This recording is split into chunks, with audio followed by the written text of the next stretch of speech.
Welcome to Benno and Hamflett In Your House, a podcast reviewing WWE's iconic New Generation B shows in order from the bust back to the boom. I'm Michael Hamflett. And I'm Benno. I'm Michael. It's In Your House 6. It's Reaching the Cage. And we're in Louisville, Kentucky, mate. The Louisville Gardens, to be specific this time. Home of such luminaries, apparently. Birthplace of Muhammad Ali, I think I hear in the broadcast here. The home of the Kentucky Derby. Home of several Louisville sports teams that come up through the night. Can't say it's a place that was on my bucket list to visit. Home of Jim Cornette, does that count too? Wow. Well, Shawn, I think he's from there too. All the stars. Home of Jim Cornette and a bunch of wrestlers that were sad to live there when they worked for him, basically. I do not want to offend the sensibilities of any Louisville listeners we might have to this podcast, but I read and listened to a lot of shoot interviews from wrestlers back in the day who went to OVW or other sort of organizations to do with Cornette. Mm-hmm. And none of them have a nice thing to say about it. And every time you Google it, or as an English person wanting to one day go to every American state, it looks lovely to me. I don't know what they're complaining about. Like, they seem to have Waffle Houses and IHOPs and the things that I would need. So I don't know what people are grumbling about. Looks all right to me. Oh, it was pretty much a thing that happened, like, obviously being a big ROH fan, mid 2010s when Cornette took over, and all of a sudden that became a part of the ROH loop, and offered like the guys on the ROH undercard were also people who were from Louisville. There's very much an influence there. I'm wondering if that's literally what happened there. It was like, Jim's been moaning about driving, so let's just do it there. Let's just do it in his hometown. But yeah, it's never been there somewhere for me. I usually ask you, like, what do you picture when you see it? But like you say, it is quite picturesque. I suppose Kentucky, home of Kentucky Fried Chicken. There's a tie-in for us there. Yeah. I don't know. Are you a KFC fan? That we can go there. Yeah. Do you reckon it's better there? Do you reckon it's better than the original bit? Like when you go to Ireland, you can get a Guinness and it's supposedly better because it's poured better and it's closer to the. I shouldn't say supposedly. Steph will kill me. But it's poured better and it's closer to the sauce. Yeah. Maybe it's like that with KFC with the Colonel. Yeah, like Louisville, Kentucky is the home of the best popcorn chicken. Like, it's just like you can in Louisville you can taste all 11 herbs and spices, whereas over here you can only taste about 3, can't you? You know, it goes up to 12 there, mate. The Spinal Tap joke for you. That's what they got. What's your KFC order, Benno? You know, we'll get to the In Your House business, but this feels just as serious. What is it? I feel like everyone's not the same. Was everyone maybe it's just me, but I was always kind of 50-50 on KFC. It was all right. The popcorn chicken was a bit of a game changer, don't get me wrong, when they started with that. But I feel like most people's way in and most people's regular, surely it's the boneless banquet. Surely it's the boneless banquet for one, as it was formerly known as. With presumably, I'm hoping we're going to go the same here. Gravy's the obvious side. You're a psychopath if you get beans, in my opinion. I like beans. Just when the gravy's on offer, you need to get the gravy. I'd go large. I'd probably get a Pepsi Max with cherry, maybe. Going there as well. Supercharged sauce, is that going too far? I think they won't be out of choices. You had me until the supercharged sauce as well. Damn, I knew it. Step too far. I'm not a bit.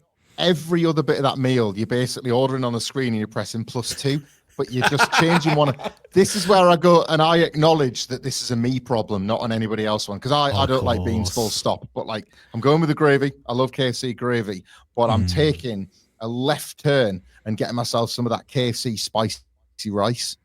Oh, okay. Wow. Yeah, I've never really been a spicy rice. I can't even think of whether I've had it many times either, to be honest. Is it worth it? Would it change my whole game? No, I think you don't need it because it only exists for the plain people like me. It only exists because they know that there's like, I've got a spare dip or I'm missing a sauce. I'll chuck him some rice. That'll keep him quiet. Like, I think that's why it's even around in the first place. See, that's why I'd be a good KFC date, though, mate. I'd get an extra rice. You can have mine, and you just get an extra sauce, and I'll have your sauce, and we're sorted. We're both doing well. I just think that's everyone's somewhere in the world one day. Oh, 100%. We'll find that. We'll find a place. Could be on this continent. Could be on another. Who knows? Could be at a live show. Who knows where it might come? But yeah, I'm good. I'm glad of that. Yeah, I don't like. I feel like the legitimate KFC experience. Sorry, this is the KFC podcast now. The legitimate KFC experience, or the legitimate fried chicken experience that I imagine you get in Kentucky. It is a bucket, isn't it? It's an American with a big old bucket of chicken with bone in, but it's never really been for me. Really, I like the romantic idea of it rather than the reality. Boneless it's easier. I'm lazy. Fussy, isn't it? Yeah, it is. It's fussy. It's I think my memories of having it as a kid before something like the boneless banquet existed was like on school trips to Alton Towers, where underneath Oblivion they had like a KFC. So you would go on that, and then you would go and get the KFC afterwards, and it would just be like between you and your mates a bucket, and you would maybe get like 2 pieces out of that if you were lucky. But you do just like, I'm not being gross or anything, and this won't be good for people that are like sensitive to food stuff. You're leaving shit everywhere, aren't you, with those buckets, man? It's just stuff everywhere. Plus, if you don't like me, you just want your own, don't you? You want your own. That's why the bonus bank for one made sense. It was my own bucket just for me. I feel like we should have been doing a food podcast a lot longer anyway, but you're saying things like this only solidifies that. While I've got you on that one, this tells me that you are the same as me. You're going out with a group of people. You are fizzing if somebody says, "Oh, it's all right. I'll order for the table and we'll all share." No, I want my own dinner. I've had an experience this recently, which is why it's raw and it's coming to the front. And I wanted a steel cage match with them because I couldn't believe that I had my right to enjoy. It was a curry in this case. The right to enjoy the curry that I wanted taken away by a group order. I'm still a little bit. It's still a bit raw.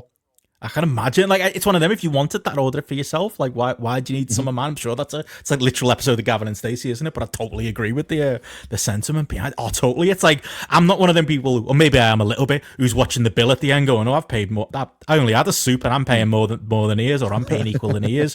I'm not necessarily tight in the money way, but I'm absolutely tight in the food way because I'd just be counting everything, going, "Hang on, he had 3 bits of chicken, and I only had 2. We're not paying equal now. Like, that's not fair. I've only had a little bit of that curry, and the rest of it went. Somebody else has clearly had it. I'd just be too much in my own head over it, mate. Instead of being an enjoyable experience, it just turned into a battle of making sure not necessarily I had more than everyone else, but I at least had my share of it. Like, maybe it just says something about both of our psychologies then. There'll be a study somewhere that explains it'll be rooted in our upbringing, or because we're from the north or something. It'll be like a class conversation or God knows what, but there'll be something rooted at the core of like, I just want my own dinner, please, versus the people that are a bit more laissez-faire with their food. That's us, in it, mate. It's like the Rhodes family. Our grandparents were probably down coal mines and stuff like that, doing world wars. We're fighting over bits of food and how much goes round. That's our first world problem. Now you know what we are. Benno, I hate to tell you this. You know what we are? Like, we're Seth Rollins because we don't want people taking food off our plate. I think that's it. Oh, no. I think we are what we hate. I think that's where it's true. I also think as well, you mentioned Alton Towers there. We also did school trips to Alton Towers. Now I'm wondering if there was, one of those days where you go with the school and there'd be like 10 other schools there from different parts of the country, and it'd be like a weird experience because you'd see like the different fashion of the kids from the different areas. I wonder if there was like a bus in there from your area, and you saw like a big group of Scouse lads in the Scouse trackies at the time, and we were looking all yous up and down in your fancy jeans or whatever you were wearing in the Northeast at that point. Now I'm just picturing it. Or we were both fighting in that KFC over who got what table. Maybe there's a bit of Benno and Hamflett law that we're not aware of. My memory of that is bags, because it was like everyone bought the same 3 or 4 different Adidas, Nike, or Puma branded bags, like backpacks. Yes. And then you would go to somewhere like that, and it was like, hang on, they've gone to a different All Sports, or they've gone to a different Argos or whatever. How have they found that bag in that colour? I've never seen that. Yeah. Plus, if you got one of them, you get beaten up in school because you weren't wearing the same bags as everyone else. Like, there was one lad who came in. Maybe this is a Liverpool thing, but we had like a dress down day or mufti day, we used to call it in school. And there was one lad in the entire year who came in jeans because the rest of us were 12 or 13 and wearing trackies because there you go, all of the Liverpool stereotypes. Didn't live that down, mate, for about 5 years. Never mind if you came in with a bag that was different than anyone else. It was simpler times. Imagine you wore a pair of Knicks trainers, you wouldn't get away with that. We all had the same footy boots. There was uniforms. You couldn't wear the Rock's Teddy 2 stripes, could you? You'd be decked for wearing his. The things he was covering up his tits with. Yeah, you would be. Like, you were looking for that 3rd stripe on the Rock's gear, weren't you? And like, come on, mate. Like, and he was almost over enough to make it okay. It wasn't quite that over. Even Dwayne couldn't pull that off. But that was the fashion of the time, and probably the types of stuff I was wearing around 1996, which is as we talked about on the last housekeeping, the year we're right into here. Obviously February 18th, 1996, so the first In Your House of the year. Obviously, if you haven't listened to housekeeping, we talked a little bit about Royal Rumble 1996 and our memories, of course, that being the January pay-per-view. Did well on pay-per-view. Did did the Rumble 96, and I think we're going to credit that to Shawn. And yeah, the pattern kind of continues here for a In Your House 6, as we do have 5,500 in the building in the Louisville Gardens, which again is one of those venues that does feel a little bit more romantic than it is in reality. But the headline story here, mate, is allegedly, according to WrestleNomics, and I've double checked and triple checked this, 186,000 on the pay-per-view buy, which kind of tells you, tied into our conversation on housekeeping, it's very much WrestleMania season on top of it being Shawn Michaels season, but quite a turnaround from the 80 and 90,000 we were talking about only in the last couple of In Your Houses. And then you put that down to? Well, there was a couple of observations I had here. One, and we've said this before, like just watching him and seeing the reaction with the crowd from way back in 95 when he turned babyface, Shawn is the guy to go with. Like, I think it's undeniable at the box office, even if you kind of want to disagree with what you're seeing and hearing on screen. People buy that he's made the comeback story. They buy into him as a babyface 110%, and they are ready to see him like see through his boyhood dream. That story, all of that is connecting. It's one of them nice situations where everything feels like it's connecting all together at the right time. The other thing, and it doesn't bode well for one of our own here, Benno, because I'd also looked around this figure, and it's just about basically, if you take Shawn out of this equation entirely, right? Bret versus Diesel in the main event does approximately, give or take, 100,000 more than Bret versus Bulldog and Diesel versus Bulldog. So who's the common denominator of those three matches that's tanking the numbers? We'd still try again, but yeah, I think it's Davey. Isn't it? I think he's he's very much the problem. Yeah, tells you though, doesn't it? The different, or maybe it's the draw of a cage match, the draw of a rumble. Like we talked about in housekeeping, like it wasn't quite WrestleMania. I guess it is WrestleMania season still, isn't it? And like the Rumble was like a number one contenders match. I guess it's that excitement, isn't it, that's in the air. It's becoming more of a thing during this period. Obviously, I think maybe SummerSlam was probably the number two, wasn't it, to WrestleMania as opposed to Rumble at this point. But it's actually running. It's starting to run it close, isn't it? And that's probably part of it, the gimmick as well. It's all of the ingredients. It's Davey, it's Shawn, and it's probably a better main event and a better time of year as well. But impressive numbers, I would say. And obviously, this is the very first of the In Your Houses where we're not just talking a pre-show this week. We're going to be talking a free for all as well. A free for all that is in fact advertised on the lovely VHS cover, not one that unfortunately I owned at any point in my life. This one, maybe it's just the generic nature of it, like we said, Rage in the Cage is a little bit lame, but yeah, the first thing I noticed from this In Your House 6 cover, mate, is that it's not a silhouette of two wrestlers. It's literally some match footage. This could be this image is literally taken from the WWF Wrestling One Twitter page. Always follow those lads, but looks like one of the many photos those lads have been putting up of this match around the anniversary. Yeah, there's two big observations I had looking back at this cover, and I do stare at these things for about 4 hours at a time because they're just beautiful to look at, aren't they? Even when they're hideous, they're beautiful. One is that, again, it's always that little thing where they're ever so slightly out of time. Shawn Michaels on the spine, randomly with the red and yellow color instead of the purple, and like, I don't know why they do the things they do, but I like it. Shawn is sporting a look that oddly for 1996 we wouldn't see again much, which is the mullet and the stubble. He was full white meat by the time he returned, wasn't he? Like the hair was straight, the 5 o'clock shadow was gone. They were trying to give you the nicest pie Shawn Michaels rather than basically the guy that gets beat up in nightclubs, Shawn. And I think part of that was it wasn't going to be until the end of the year where we were going to see Shawn get the stubble back in. So that was my first one. My second one is, and I don't know if you've ever noticed or cared about this, Benno, but you're about to learn one of my wrestling pet peeves when people talk about this era. Every now and then you will see somebody share, whether it's their enthusiasm or their criticism or anything about this cage match between Bret and Diesel. You might see a tweet, you might see a little essay, whatever, and they will use the picture that you see on the cover there where Diesel's pulling Bret by the hair about talking about the match.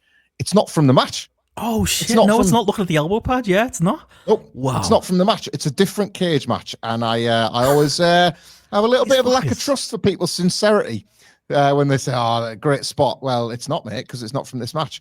Bret is in different gear, obviously. It's presumably from a house show attempt at this match or whenever they were working out the kinks or whatever. But yeah, it's always something that sticks out now. That cover is not from this match. That's amazing. I did not spot that myself. Like, Jesus. I mean, I suppose that I was gonna say, because like the excuse for having Shawn with the stubble and not like you say proper Shawn from '96, who started parting his hair in the middle as well. Didn't like that when I was a kid. There's an interview he comes on TV for at one point where he's got the ponytail and he's got the part. We were both, me and our Peter were panicked, going, "Hang on, has he cut his hair? Has Shawn Michaels cut? Has he got a bowl head? Has he gone like full 1996 Scouse?" He went too far with that look. Luckily, it was just tied back, and it wasn't. It was panic was over at that point. But yeah, it's a very different Shawn. But like my defense of it was going to be, it takes them a while to get the photos, I suppose. But then, the counter would have been a picture of the actual Bret and Diesel match. But maybe that's also what it is. You know, there's a bit of a delay in those days of getting the photos together for the VHS. But they portrayed us here, mate. Don't like it at all. And again, I almost never want them to get this right at this point. But they're on the spine, the 6 not being in line with In Your House is almost like a treat for us at this point, isn't it?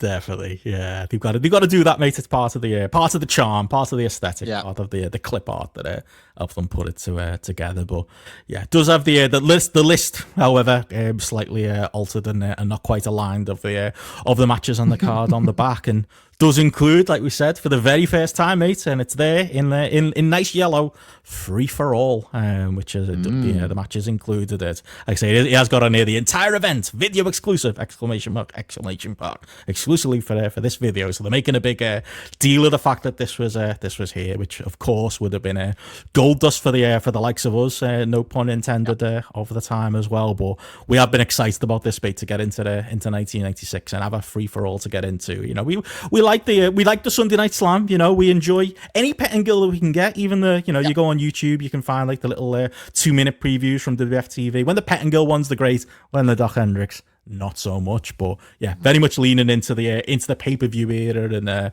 using that pay-per-view time for the proper sell job of the show. We are in the free-for-all era, and we even get a bit of free-for-all music on the clip that you've managed to source. Somehow not on Netflix. They've not bothered making a free-for-all section yet, but it is out there on Dailymotion, isn't it? If you want to track it down, complete with the glorious music. Oh, it's brilliant. Yeah, just the little rotating graphic of the free for all as well on the red and white on the black background. It's lovely, man. It's very warm nostalgia, and it's proper of the time. I can well imagine that, and I'd like to think at least the people watching along with these In Your Houses as we're reviewing them, maybe all of us as a collective are keeping the In Your Houses on Netflix, because they're probably looking at the viewer figures, and maybe they're looking in pattern at how like certain ones are getting watched at certain times. But yeah, the free for all over time, of course. This the inclusion of this obviously took me back to a time when we couldn't watch it, and that pretty much carried right through to when Sunday Night Heat debuted in 1998, and we couldn't get it in the UK. And I used to be raging that we would miss things that would, like, you know, like Steve Austin would have a row with Vince McMahon that we'd not been allowed to watch. I was like, how dare you? How dare you put that there where we can't see it? It's the same on the other channel, wasn't it, with Nitro, when we didn't get Thunder for a while, and it was like this mystery show that was going off with half of like the big stars that were hidden away on. And then once we got access with the network, I was like, it's actually not that good, but still, it was extra wrestling that you weren't getting for straight. The early Thunders where the stage was just that giant cave, like I still like look at that and think, that, like, we were never given access to that. We didn't get Thunder until you had all the metallic-y stuff, you know. And they feel like secret Thunders, those first few. Sorry, one quick sidebar on the Thunder point. I've got to ask you, were you one of the people when we did finally get Thunder? Like, this is a select group, this, and if there's any of our listeners out there that did it too, please let me know. But did you ever figure out that, because me and our Peter had argued over whether we'd watch Raw or Nitro on a Friday night, which was the night we got both shows, but there was a way that you could watch Nitro. I think it would have been 9 o'clock on TNT at that point. Nitro would run right into Thunder, because they'd immediately show the Thunder at that point in time, because we were a week delayed, weren't we? So you could watch Thunder from, it must have been 11 till 1 in the morning, and our Peter would be fuming because we didn't watch Raw, which was on pretty much, I think it was 10 o'clock at that point, wasn't it, on those Friday nights in 1997, for Raw, 1998, that we didn't watch it live. But the genius in me, and this is probably where my entire sleep schedule got ruined for the rest of my life, would know that there was a Raw repeat at 1 in the morning. So if you were a particular type of hardcore fan, you could watch Nitro followed by Thunder followed by Raw. Did you ever do the Raw, the Nitro Thunder Raw Chicken Challenge, mate, back in the day? That was where the true hardcores were born. I did, but I was late to it. So I remember when it was Raw. So you had obviously TNT would get the jump on Raw by the hour when you'd watch the bouncing Cartoon Network logo bounce around waiting for Best Nitro moment to of the start. week. Loved it. God. Like, so you would watch that, and then I was like, I got to be an American with my upper and my downer because I went to Raw, like, if I was up at 10 o'clock watching it. But then, when I realized how you could I think somebody wrote it as a letter in Power Slam, and they would like, it was some letter saying like, oh, I've never felt luckier as a UK viewer because now you can do this and this and this. And I was like, that was it. That changed my entire Friday night routine and how I was like, I think I used Video Plus to gimmick it. So I could have the tape go from like, because every now and then, like a Thunder would like cut off early because for whatever reason, and I loved it for it. My video player, it must have been because Sky Sports versus TNT, but my Video Plus just favored the Fed. So like every now and then, a WC would go bang hard cut. Because Raw was starting, I was like, you know what you're doing. That's all right. But yeah, I'm sure it was somebody writing a letter in Power Slam to let me know. Oh, I could do that, yeah. And it saved me the clash.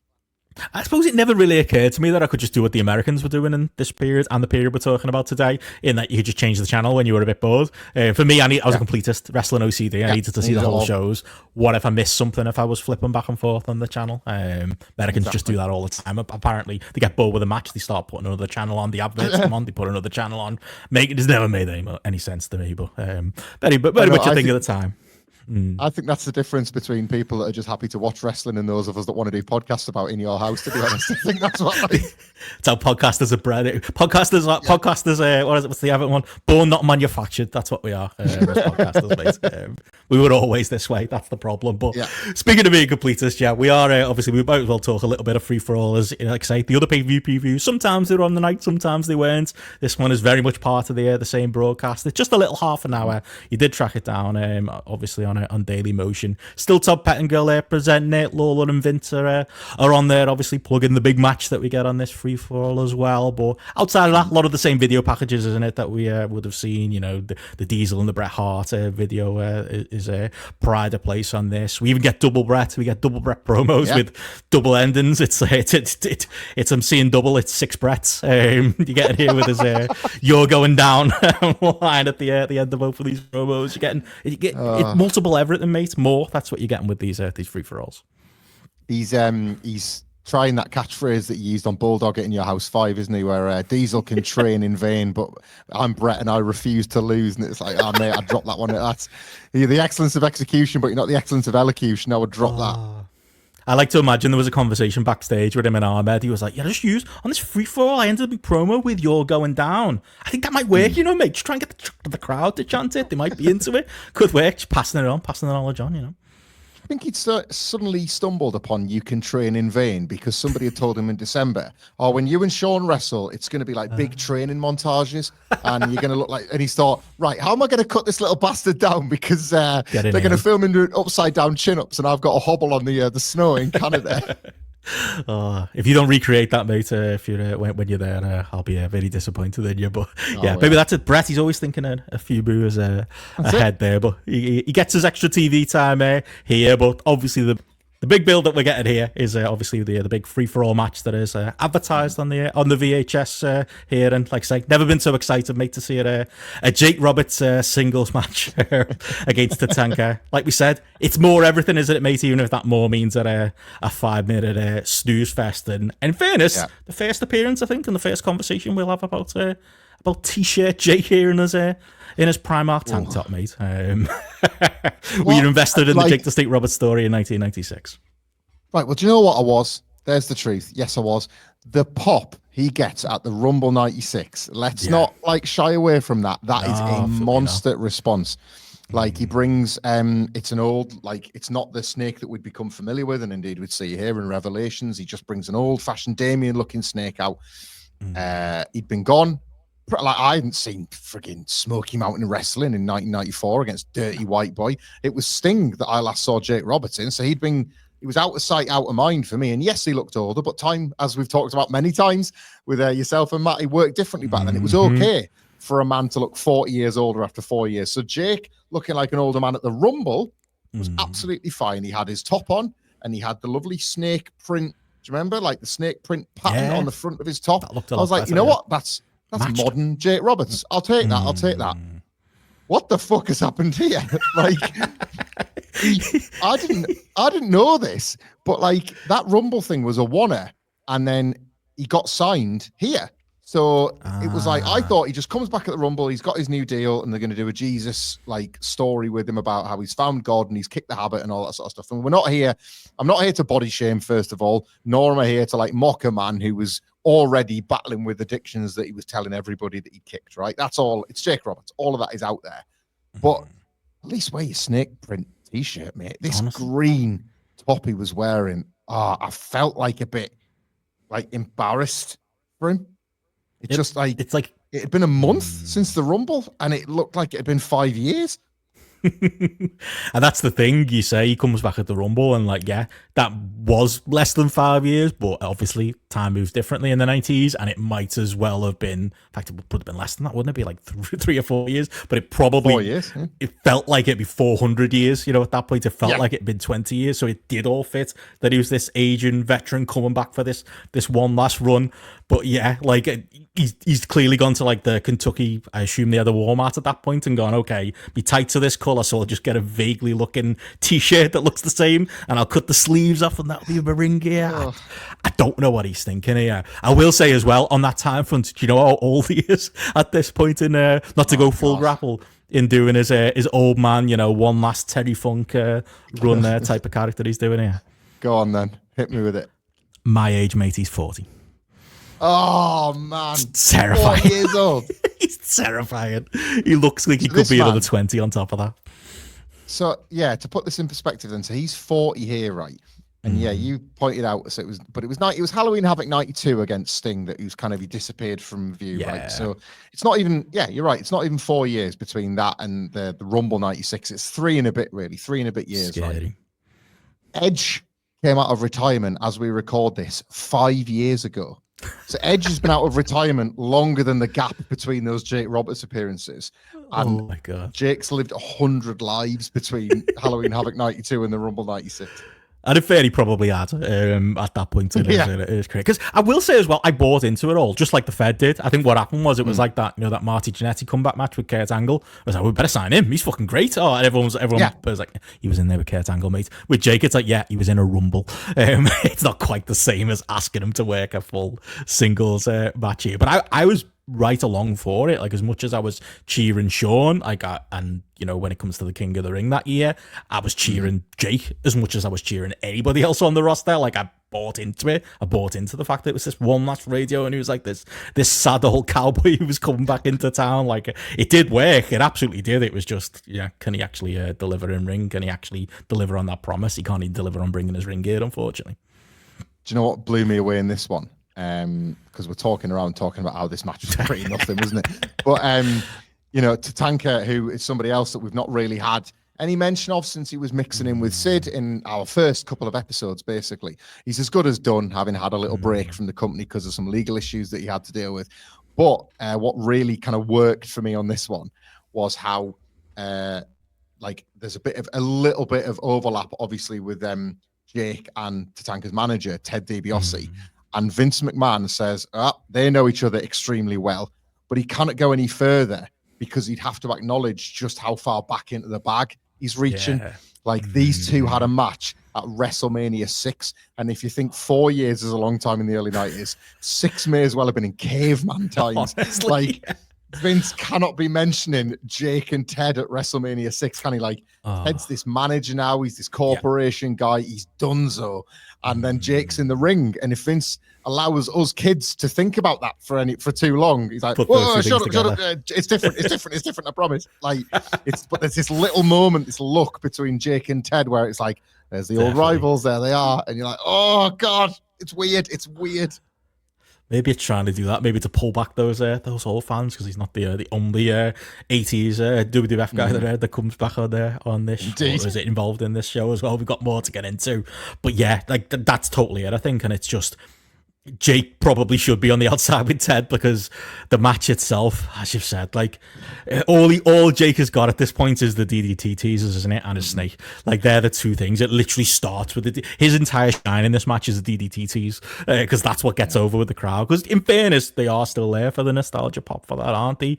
They're there for the, like that you said, the little crisscross moment that he has in the match that has him slide out to do that face to face with Ted DiBiase. People pretty much do buy into that, and then outside of that, he stops a cut off, then he eventually gets cut off, and then in the middle of like the what would normally be the heat section of the match, like, and it's very DDP build actually. You can see definitely took this from Jake. It's a DDT out of nowhere, pin from underneath. That's it, and that's about as good as Jake can do at this point. He can still sell, he can still provide that psychology, I suppose, that he can, and I suppose being old man Jake in this run, that's probably all he should do. But there's not much more he could do, I think, is unfortunately the point with this match.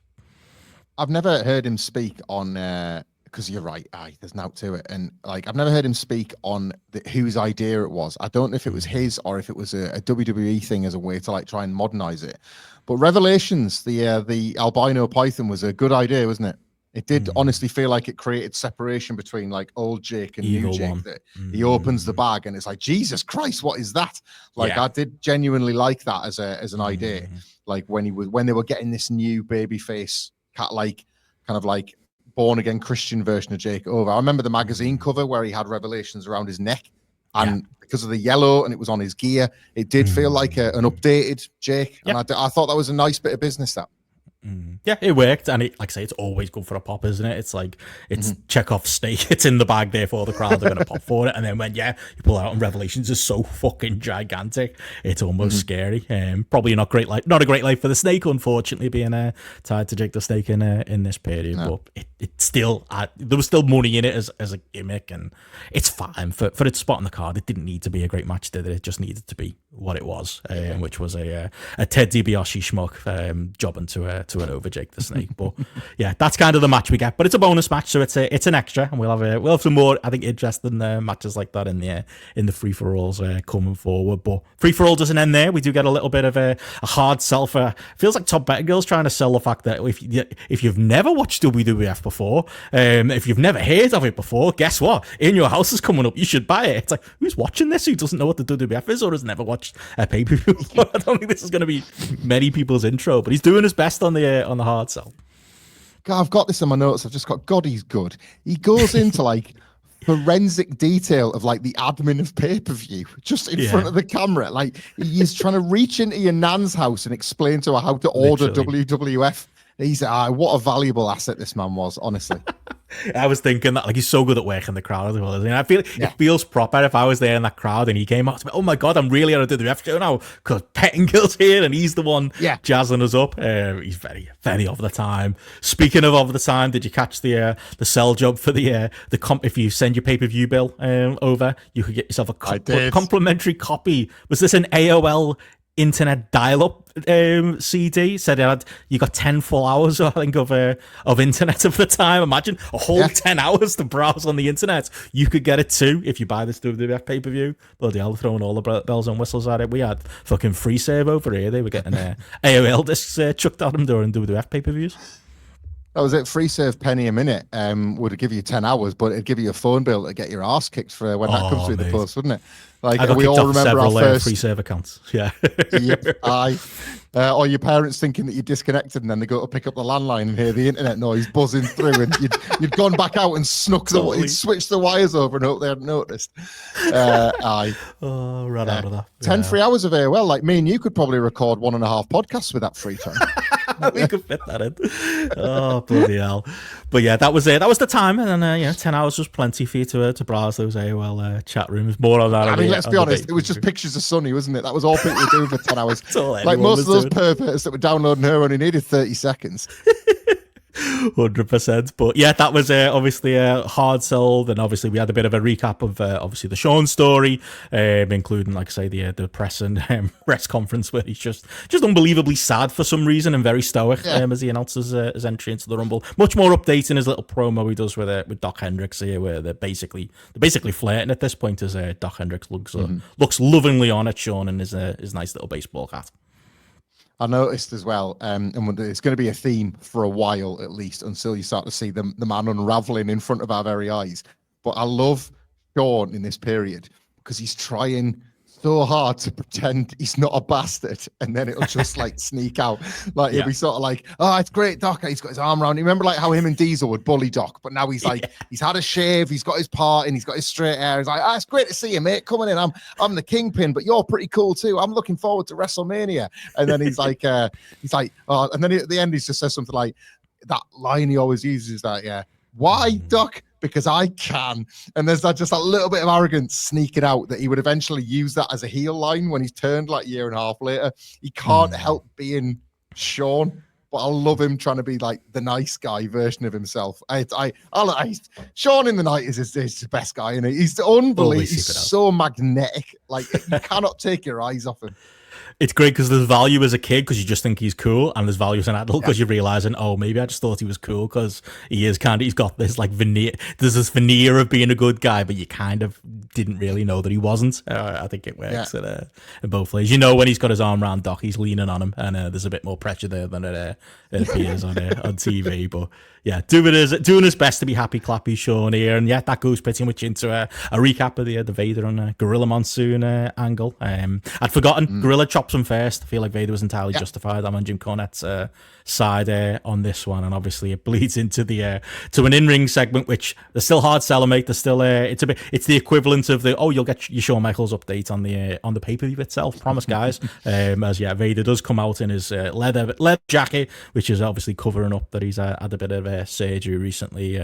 And yeah, we've got Corny there, obviously Clarence Mason, who's very much of the time referenced there here as well. And yeah, bit of a Cornette Motormouth promo, basically selling the idea that one way or the other, Vader's going to be on this pay-per-view. He's going to take his opportunity, and they're going to get their revenge on that no-good Yokozuna. Hell of a teaser for the proper pay-per-view to come here. Yeah, I mean, we can obviously now, all these years later, talk about Vader having the injury and like how like they were trying to like kind of simultaneously promote the hell out of him for the Rumble and promote the hell out of him for making an appearance here, while the fact that he was injured and they didn't know what they were going to get at WrestleMania and all that kind of thing. As a kid, I bought into this hook, line, and sinker. The presentation of Vader at the Rumble as being a guy that was so off the hook that he'd fight Yokozuna because he just didn't care. The image on the very first edition of the Raw magazine where Vader is stood over Gorilla Monsoon's laid out body. Nobody laid a glove on Gorilla Monsoon ever. And Vader's left this man for dead in the ring. We talked before on maybe this and other podcasts. I feel guilty admitting that I'm not a massive Vader guy, but I cannot fault a single bit of this rollout. They nailed this. Yeah, no, they really did, and he was.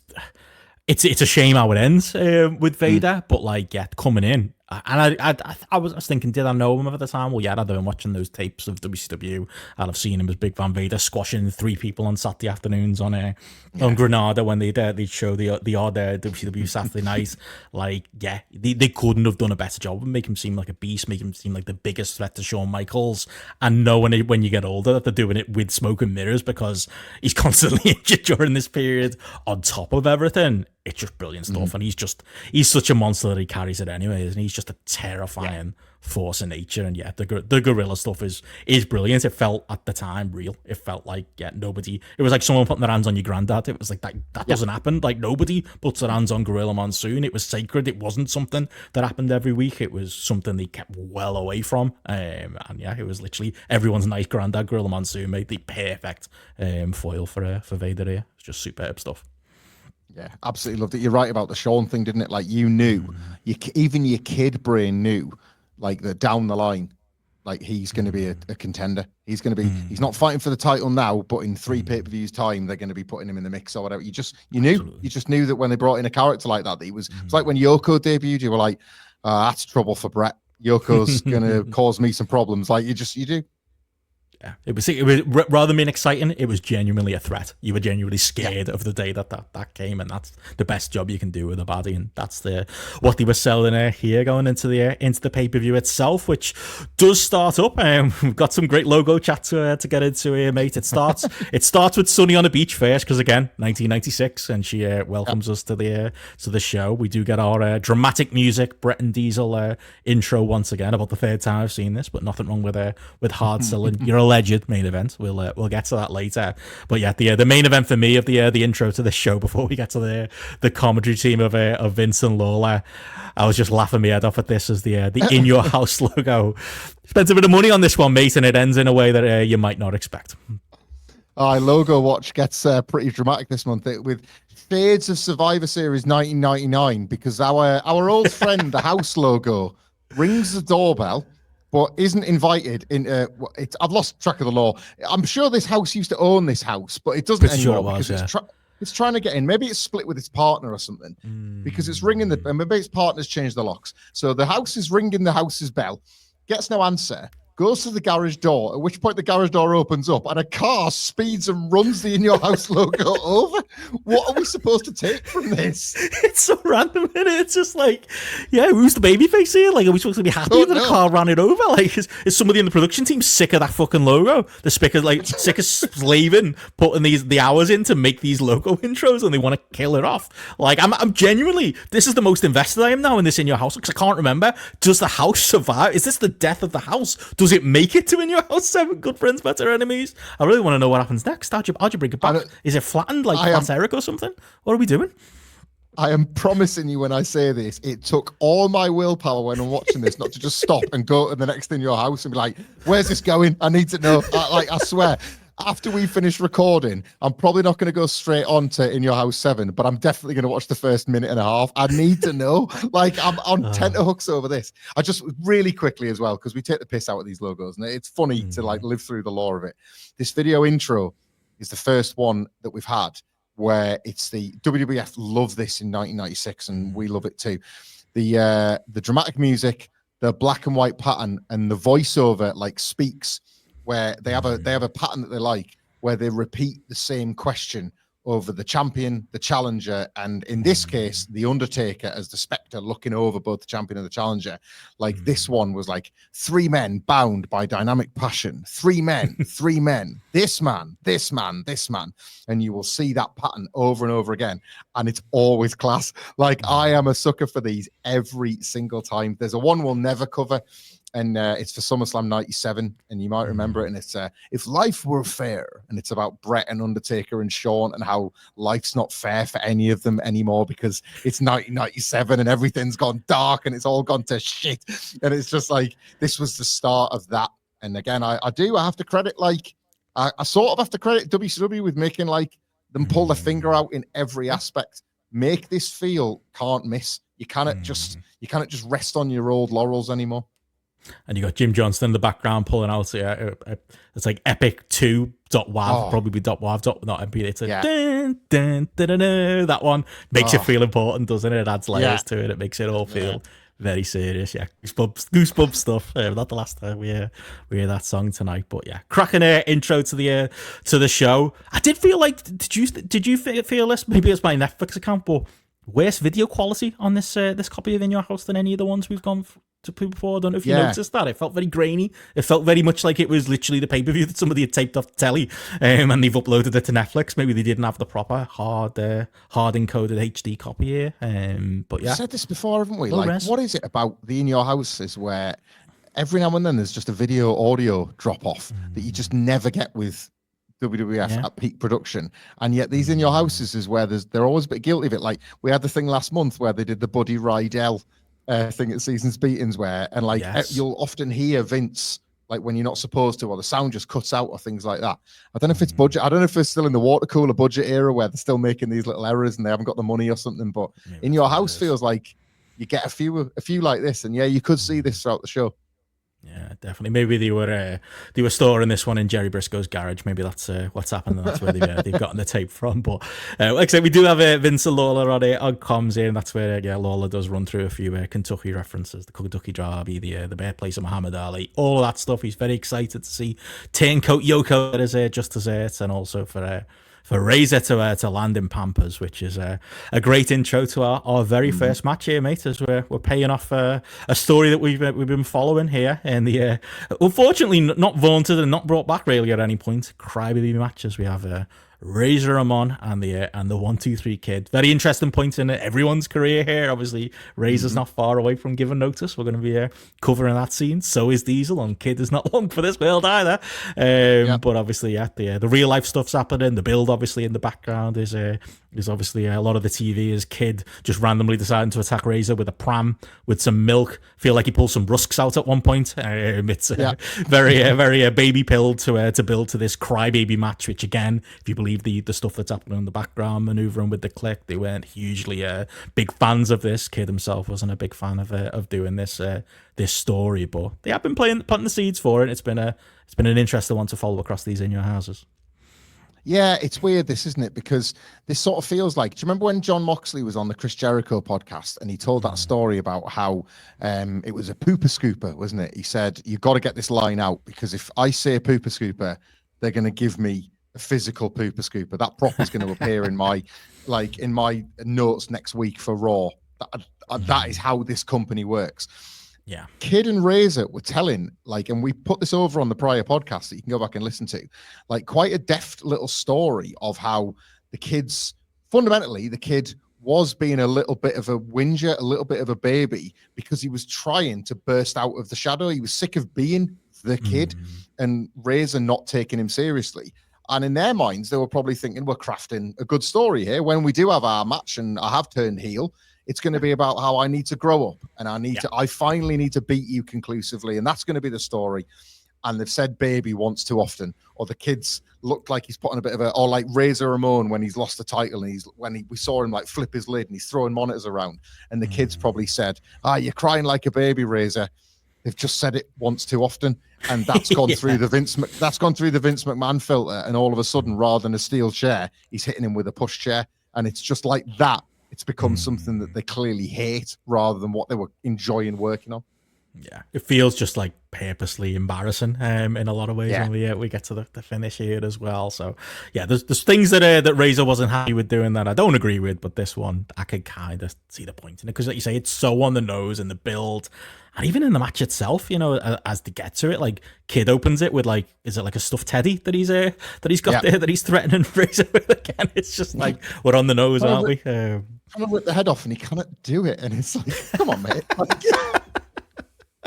He needs to do more push-ups. I'm sure Vince would agree with that as well. But yeah, it does obviously build into the match itself, which goes from the bear into a bit of a slap exchange. We have Razor bumping Kid to the outside, which leads to Kid taking advantage with a stun gun on the ropes. I like the way they build in a lot of Kid's what would be babyface offense to make him a heel. He gets the cheap advantage, but then he takes advantage of that advantage with kicks. He's in control. He's got the high, he uses the top rope stuff later in the match. He's got high volume offense here, but yeah, bit of back and forth. Razor catches him for the sack of shit, goes for the Razor's Edge.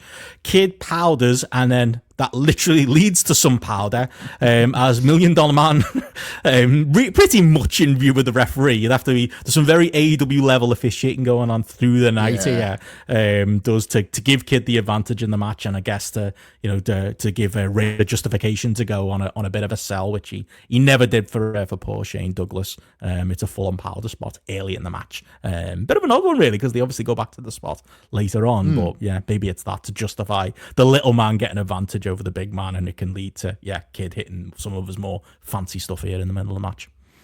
Yeah, it is. You're right to point it out. It is striking how the 1-2-3 Kid has, and it's such a credit to Sean Waltman, how he's been able to pivot to the heel role without sacrificing a lot of the cool stuff he does. I used to I've always loved them. The Sean Waltman leg drops, maybe the best leg drop ever, I think. The repeated quick ones, the snap leg drop that he does, and that couldn't be more of a babyface move, and yet what a little bastard he looks doing it here to Razer. It's like he's sort of taking advantage of him while he's on the ground rather than when he's a babyface, just like owning the space. He's so clever with it. And it's really because of the way we've been reviewing these podcasts. You mentioned poor old Shane Douglas. We saw a spot repeated, and it's Razer in the sleeper, and the kid is smaller than Shane. Razer is less tired than he would have been against Dean. Razer moves the hair out of his face to show that the sleeper is taking him out. And when Dean had him in a sleeper, he just sort of stares into space, doesn't he? He just waits for to take his turn. The kid is like an ant on his back, and he's able to take him out with the sleeper. Like, it's their best mates giving each other everything. It's like it's shameless, but it's the click, and they're brilliant at it. So you're like, well, fair enough. If it was anyone else, be like, well, he's small, he's skinny. I'm not selling for him, but you're absolutely right. Like, he's willing to do it here, and I like that juxtaposition though. I like the juxtaposition between kid hitting drop kicks off the top and big splashes, but then literally going into Randy Orton sleeper, which is kind of the bulk of the middle part of the match, but it does add to the heat. It does get the crowd going. It allows Razer obviously to get the big comeback where he kind of does like a back body drop, crotch out drop onto the ropes, isn't it, out of the headlock there, and leads into like a really fun closing stretch of this match, I think, where obviously again they're going back and forth. Razer catches Kid at one point from a flying body press, isn't it, into a roll up that leads to a really gnarly looking spin kick from Kid. I like that as well, in that he's hitting this again high level offense that would be babyface stuff, high risk stuff, because he's adding that just extra bit of pepper. And when it's your mate, I think you can add that extra bit of pepper. I think it's okay. He's very much taking advantage of this with Razer. Razer, the same thing, taking advantage of the fact he's in there with Kid. I feel like they call this in the ring because he catches another body press from the Kid, another flying crossbody, and he literally just launches him up to the second rope and does a sack of shit off the second rope. I assumed they were doing that on house shows at some point, but it just feels like, fuck it, I'm going to launch it off there. I think that'd be an even cooler spot. I love that as well. It's like proper, it's hard hitting stuff for the undercard of a WWF 1996 match. It's an excellent match. Like, there's no two ways about it. Like, I've missed this from Razer, in truth, because what we've covered of him lately has been so dominated by the Dean Douglas stuff, or the fact that, like, you get it in, like, he's been in tags, hasn't he, on these In Your Houses. He's been working with the Kid and working with Marty and working with Savio and things like that. Singles Razer, and it's so funny because we are so close to him calling time in WWF, feeling like he was lied to a bit in 1995 about his opportunities. And this, there's an element of a middle finger of a performance going on here, because he's got to know in the back of his mind that his head's been turned, and he's almost kind of, there's an element of, here's what you could have won with me as a top singles babyface, but instead you kind of farted around too long and you lost it.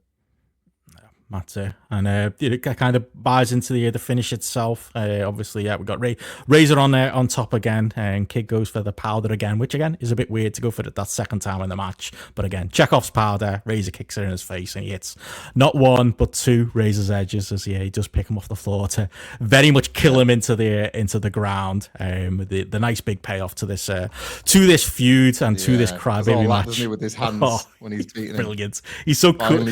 Everything about Razer at this pitch, just the way he looks into the camera, the way he claps his hand, the way he shrugs, like even the post match here, where obviously he gets the because again we're doing this gimmick, he gets the milk out, he gets a gigantic diaper out. I'm sure he'd had pretty sure Cody would have been born at this point, Cody Hall. So he got practice in there putting the diaper on, but he gives that like and a knowing shrug to the camera, like, I'm probably a bit too cool for doing this, but I'll do it. And as well as getting your big payoff to the match, you get your big payoff to the feud as Kid slowly wakes up and realizes he's in a diaper. Vince has a good laugh on commentary, and to be fair, the crowd buy into it as well. But I'm with you, very, very good match this one.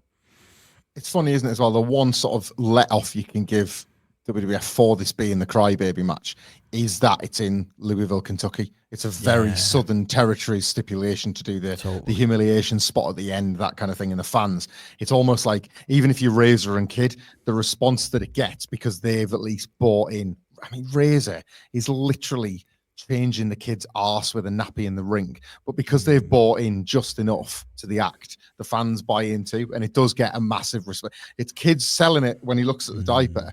He's selling it like he's had his hair cut, isn't he? You know, when the heel manager goes, "You're gonna have to look at yourself," and he does, and he's beyond devastated, and the fans love it. So the end's just about justify the means, and the match is a great bit of business. No, it really is, and the Click save their best for each other, don't they? At this point, but I enjoy this heel version of Kid. Like there was more money on the table, I think, with this, and obviously Razer, who knows what could have been if he'd stuck around. But yeah, there's a lot of good to go around in this one. Absolutely, I'm with you on heel Kid. He's just lost Sid as well, isn't he? That team never got the time it could have. Like the restructured corporation that they kept talking about, obviously now was without Sid. Yeah, that's him.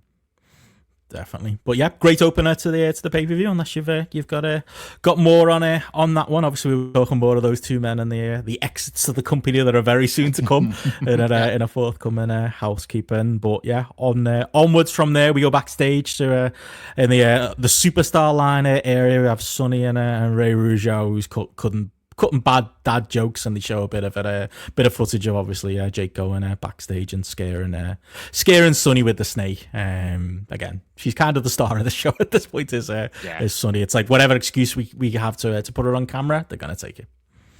That's it. Like she's not even like broken away from being a body Donna yet, and already they're kind of like you feel like she's leaving Skip and Zip well into the rear view. Yeah.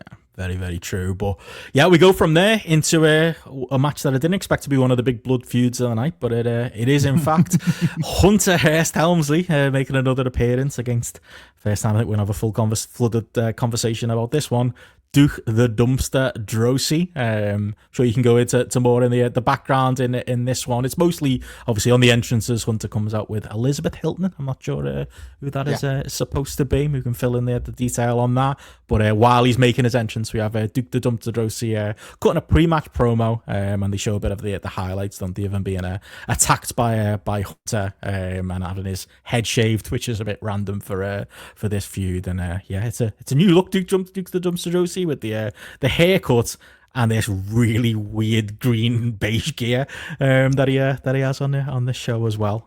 Cuts a fired up promo though to explain it all. It does. This is very like random. Obviously, gets overused, I would say, for things, but this couldn't be more random for the time, for the feud, for the everything really.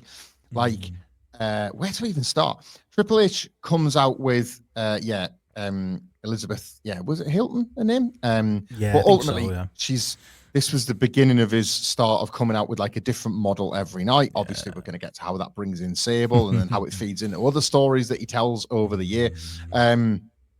And in contrast to him, because they've obviously had him feud with a pig farmer and pig farmers stink, they've looked up and down the roster and they've thought, who else stinks? What else would Triple H not like theoretically? And they've come up with Duke Droese because he's a bin man character and everything. But it is odd in that Duke Droese is obviously in this spot because he's got the bin man gimmick, and Triple H is supposed to be disgusted by such horrible things in normal life. But it's so weird that the push feels so committed. It does show you that they'll make effort even for like the little stories. So Duke Droese got pedigreed on his own bin on Superstars and got his head shaved because Triple H was acting in revenge, because in the January free-for-all, Duke Droese and Triple H had a match where the winner got 30 and the loser got number 1. And there was like a schmoz finish where like Triple H was undefeated at the time. So he wins with a brass knuckles finish, but the referee reverses it, and thus Duke gets number 30 and Triple H gets number 1. And I only bring that up, Benno, for one reason, because you can actually find that match on WWE.com if you particularly want to watch the Royal Rumble 1996 free-for-all. But because it's a reverse finish, they cut it off after Triple H gets the win. So if you only watched it on WWF.com, you think it was just that Triple H got the win for real. Brilliant. And yeah, like Duke looks better with the short hair, and like the gear kind of makes him look more jacked. He's got his arms out, the whole sort of thing. But it's so strange because he debuted, did our Duke, in 1994, and this is his first pay-per-view singles match, and it's his last, I think. Like, wow, that's so strange, isn't it? Like, and anyone else that stinks of shit? Yeah, the bin man, right? You are. I'll give him another pay-per-view with Hunter. It's a totally weird run because you're right. Like, that's a big trivia note that he's number 30 in the Rumble 96. It's just odd when he comes out and the commentary's kind of like, oh, as we all know, here he is, Duke the Dumpster Droese. And I was like, oh yeah, they had that match and that's why we're here. It's a weird spot because you expect 30 to be a bigger deal. But they did try with him. Like, maybe it was a guilty pleasure at the time, but I was kind of into him. I don't know if it was more that when I was a kid, I wanted to be like a bin man when I got older or something like that. But there was just something... I honestly think there was more there with him. I'm not saying he was like, look, if Road Dogg can turn into like one of the best tag team acts WWE ever had, like I feel like Duke had a similar kind of charisma to Road Dogg, except he was saddled with the bin man gimmick and Road Dogg got the singer gimmick, which turned into the team with Billy and off to the races they were. Because I do think despite it all, like, he's a good baby. I think the promo is a good fired up promo to lead into this match. I've got a real soft spot for him. Like the match itself, there isn't much to it because he cuts that fired up promo, gives all that exposition as you've gone through there. Comes right out for Hunter. They have a bit of a brawl. Hunter takes the token flip bump that he likes to take in the corner that Shawn does take later in the night as well. Very much the click bump on this night. But Hunter is bumping all over for him until he kind of takes over with the generic heel heat. But honestly, I feel like in the match when Duke does make a comeback, I think the crowd are into it. Don't get me wrong, it's not like a Shawn or Bret level pop when he makes his big comeback and tries to do his "it's time to take out the trash" catchphrase, which is again very of the time. People don't really sing along with it. Maybe that's the giveaway that he's not going to be the next Road Dogg, but they do kind of politely cheer for him. They do kind of get behind him. I do think behind the gimmick there's a bit of charisma there, and it carries a bit of the bulk of this match. I've got that in my notes that like when he screams that out, I think he's in his mind. There's like a big call and response, but he just never told anybody else about it because there's none of that there's none of that sense of reverberation about this this catchphrase it is. And it is like ultimately as well. I think you can watch this and know that this is more for Triple H, and obviously we're going to get onto why he might have needed something in time for WrestleMania when we get to our next housekeeping. It's a pretty big reason. But you know what Duke did have going for him, away from the promos and the new gear and the new haircut? Benno, man, the trash compactor needs bringing back as a finisher. What a finish. Oh, holy shit. That spinning power slam bomb. Bring that. So somebody cool. needs to be stealing that now. That exact note. It's a brilliant finish. Fortunately, it's not enough for him because he really wants to get his bin. But like as a moment and as a finish, it is the momentum of it. It's a bit like it's not the same, but it's kind of like the Boss Man Slam, isn't it? It's like your own momentum kind of carries you through. It's a proper cool looking move for the time in '96. Yeah, I can't believe no one stole it at any point because it was that and the catchphrase that was pretty much his act. Maybe that's why I was buying it in '96. I was a Moves with a Z fan before I even knew I was, but yeah, totally, it's brilliant. It really is. I love so much, that the occupational gimmicks extend, whether they want to or not, to every single facet of the character, right? Like these are coming off the top of my head, I swear. But like Duke the Dumpster Droese, it's not enough to just be a bin man or dress like a bin man. Your name is the Dumpster, right? And it's alliterative and all that. And your theme music is a bin lorry. Henry O. Godwin, his initials spell out hog, and his theme music has got pigs on it. Isaac Yankem, teeth, DDS, and his music is a drill. You cannot just be the thing. Every single aspect of your living day is the thing. TL Hopper is the sound of somebody plunging shit out of your bog when he walks to the ring. Freaking the goon wears ice hockey boots to wrestling, even though they're obviously causing him problems to walk in. Not a moment of your day can't be spent thinking about your other job if you're an occupational WWF guy.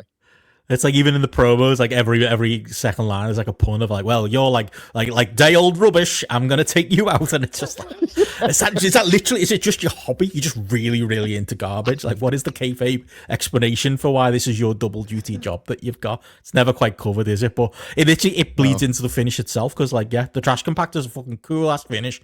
It could be the finish, and maybe not great aging because it's kind of similar to what Razer does with Kid. He wants his bin because he wants to bring it in and he wants to really teach Hunter a lesson because he just loves that bin too much. which does lead to a really messy finish, as like the ref's trying to put the main part of the bin away, and then in doing so, Hunter's still got the lid, which is kind of the clever part of it. The problem is Hunter smacks him over the head pretty much in plain view of the ref, and then slips and then has to get the lid out the ring while the ref's kind of trying to again do a very AEW job of looking the other direction. But there was a smart heel finish in there somewhere, but it maybe gets lost a little bit in execution. But like I say, Duke the Dumpster Droese's love of his bin costs him in the end as the young Hunter Hearst Helmsley goes over. Yeah, it does indeed. Like, it's a smart finish.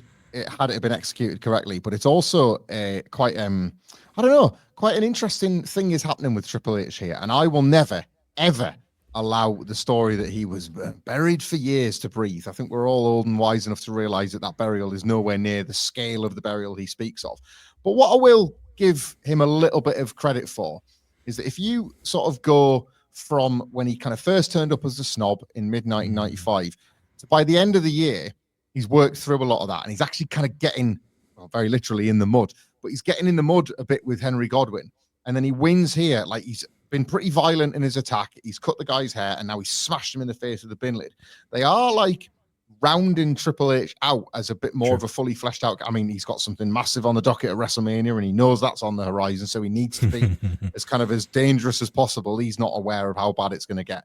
But you can see that they're trying to add more to him than just being an aristocrat ahead of his planned King of the Ring win, can't you? You can see that with these matches, they're definitely trying to build a new picture of who Hunter Hearst Helmsley is. Definitely. Like, he's a fun little undercard heel to follow, isn't he? Like a consistent part of these undercards. Again, what's to come for him, he doesn't know, and what's to come for us in his career, we didn't know at the time, but he was an interesting one to follow, wasn't he? He was clearly somebody, probably because of the associations they were behind, but for that reason, despite him working some of these guys, and despite what happens at Mania, like, he's to a degree protected here, isn't he? He's like got a strong focus, and it's about him at the end of the day. Absolutely. Yeah, he's got a bit of consistency about him.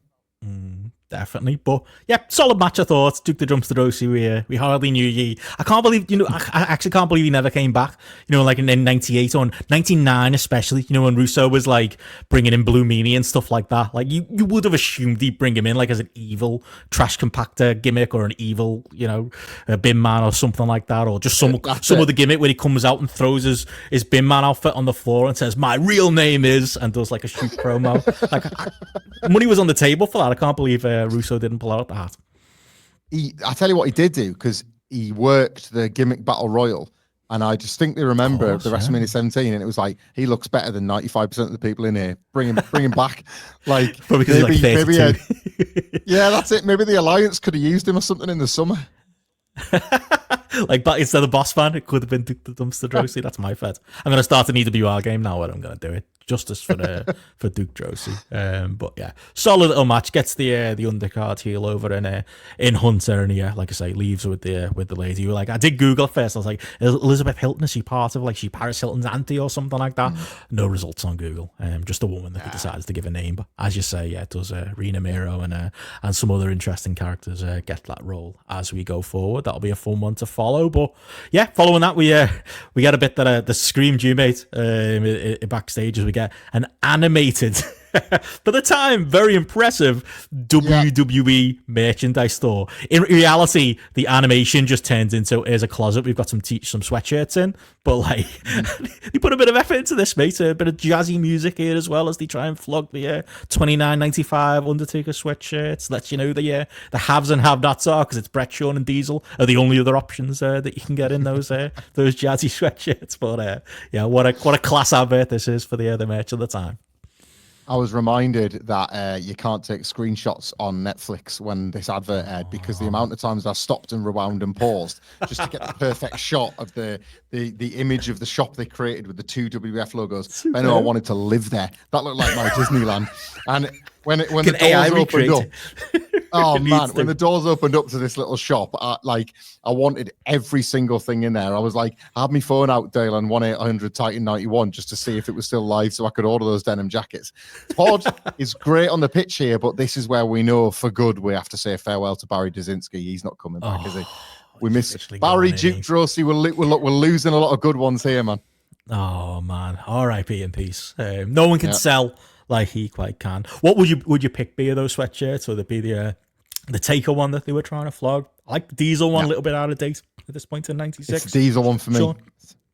It's the Diesel cool. one for me. The I think that Diesel merch has aged incredibly well, all things considered. Actually. I don't know if it's because Nash ended up as like a cool character on another show, and how 90s fashion is like it's got a real kitsch value now. But I think Diesel looks great on this 90s stuff.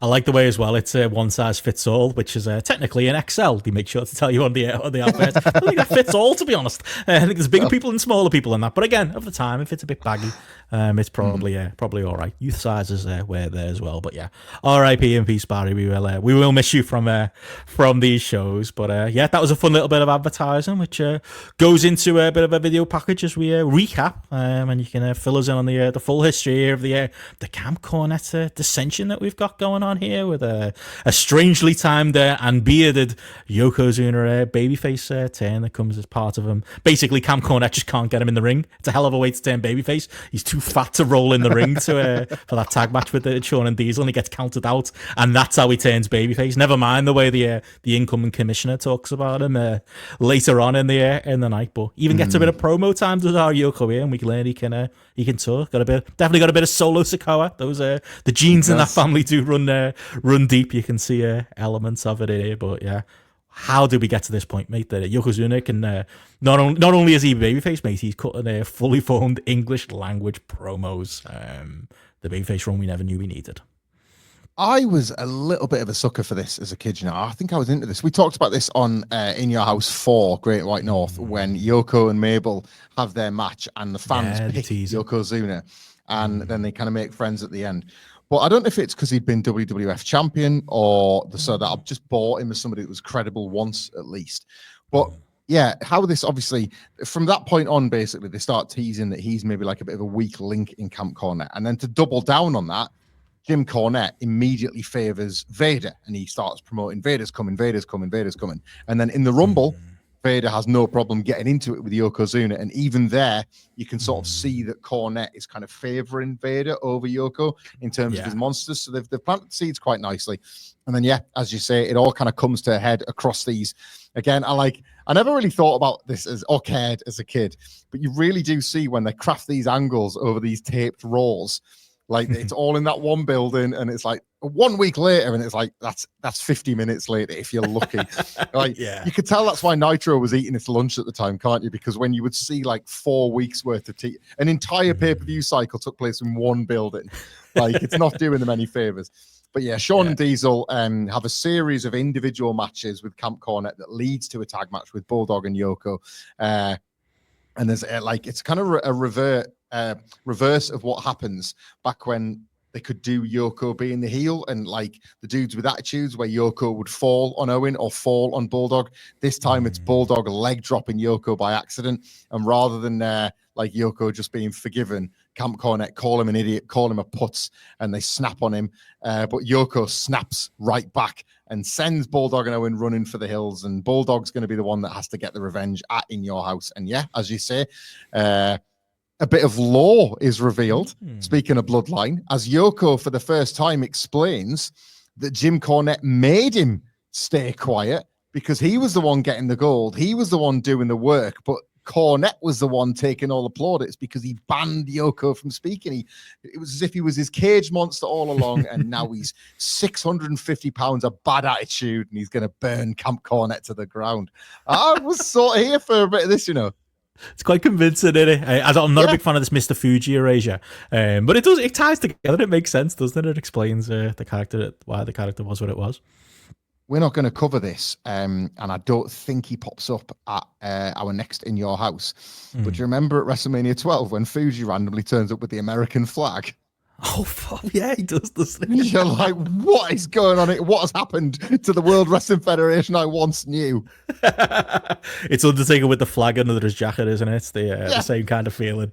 Not the right character for that. But yeah, he does his best to cutting a solo promo here and being a bit shouty and scary. And he is terrifying at the what feels like very legitimate 650 pounds. So yeah, I can vaguely remember as a kid wanting to get behind him as this spare part that was on the outside of Camp Cornette.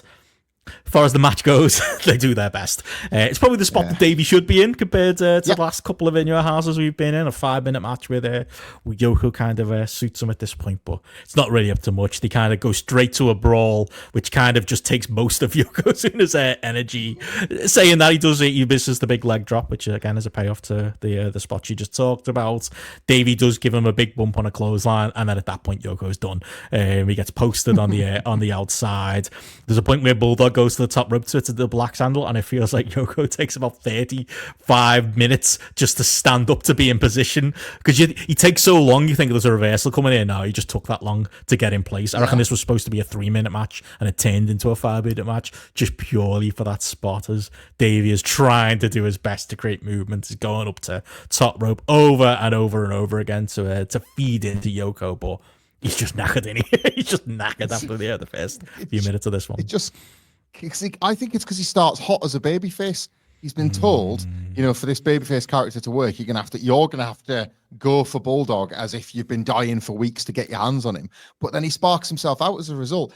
There's a bit like right after that axe handle where, as you say, Bulldog keeps going to the top rope and he ends up making a mistake. And I think Yoko runs him into the post or something like that. Or anyway, Yoko's able to get Bulldog up with a fall away slam. So Yoko's got all the momentum.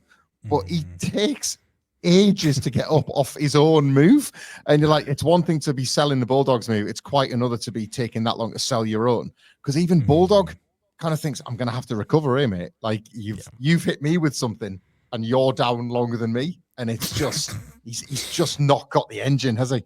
No, it grinds to a halt. I love the way as well it's a fall-away slammer, not a Samoan drop, because that probably would have clued in even a 12-year-old man. Hang on, is he Samoan? Yeah. Might have figured it out just based on that one clue.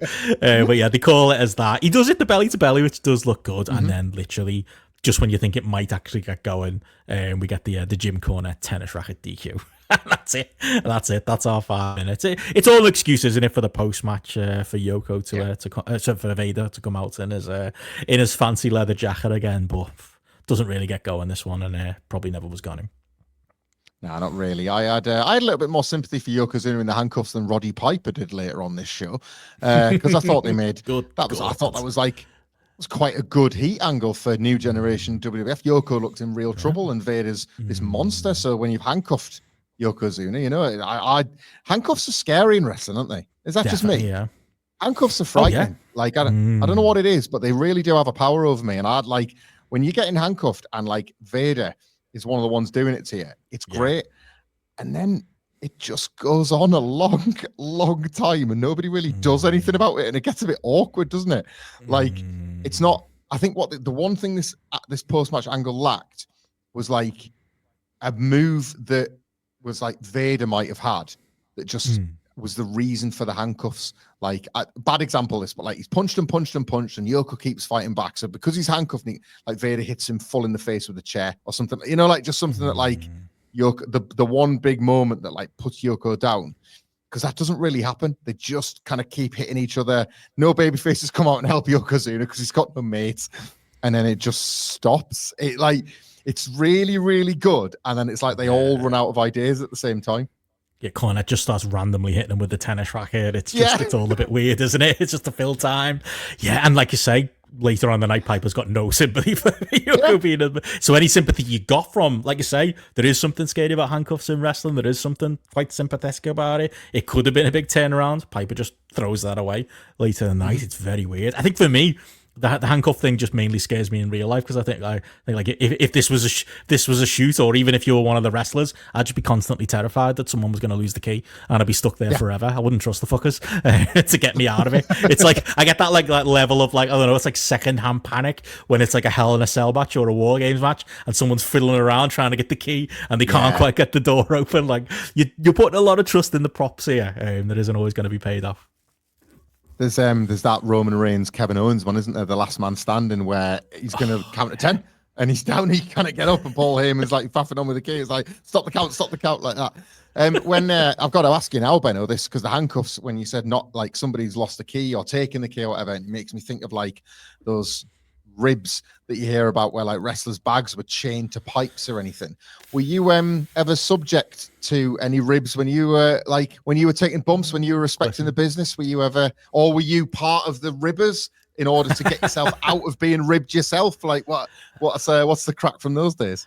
I think I was lucky to escape it. At no point in I can say definitively, at no point in the Grand Pro Wrestling locker room was my bag ever shit in, which maybe tells you that we'd moved on a little bit at that point. I'm trying to think if there was any good ones I ever heard of. Not really, because again, they were just bullying, weren't they? They were just mean. Yeah. It was like but it's funny the way the stories are told. It's like when it's the Nasty Boys, it's like, oh, those bastards, they're absolutely horrible. And then when it's Owen Hart, it's like, oh, wasn't it funny when Owen and Davey put some like hard, like, you know, like 8 Class A drugs in somebody's drink who was teetotal, and then they were fucked. It's like, I don't think that's funny, lads. I don't think that's all right. Luckily escaped that in Brit Res in the 2000s. He got back to the locker room, he'd worked 3 Superstars matches, and then Owen and Perfect had cut up all his clothes. Great. That's just a fucking nightmare, isn't it? Like, it's horrible. Imagine that happened in your office job. Like, what?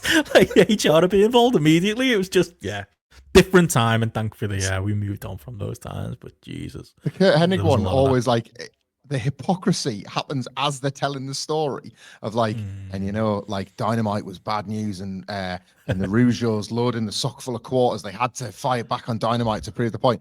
Kurt Hennig started it.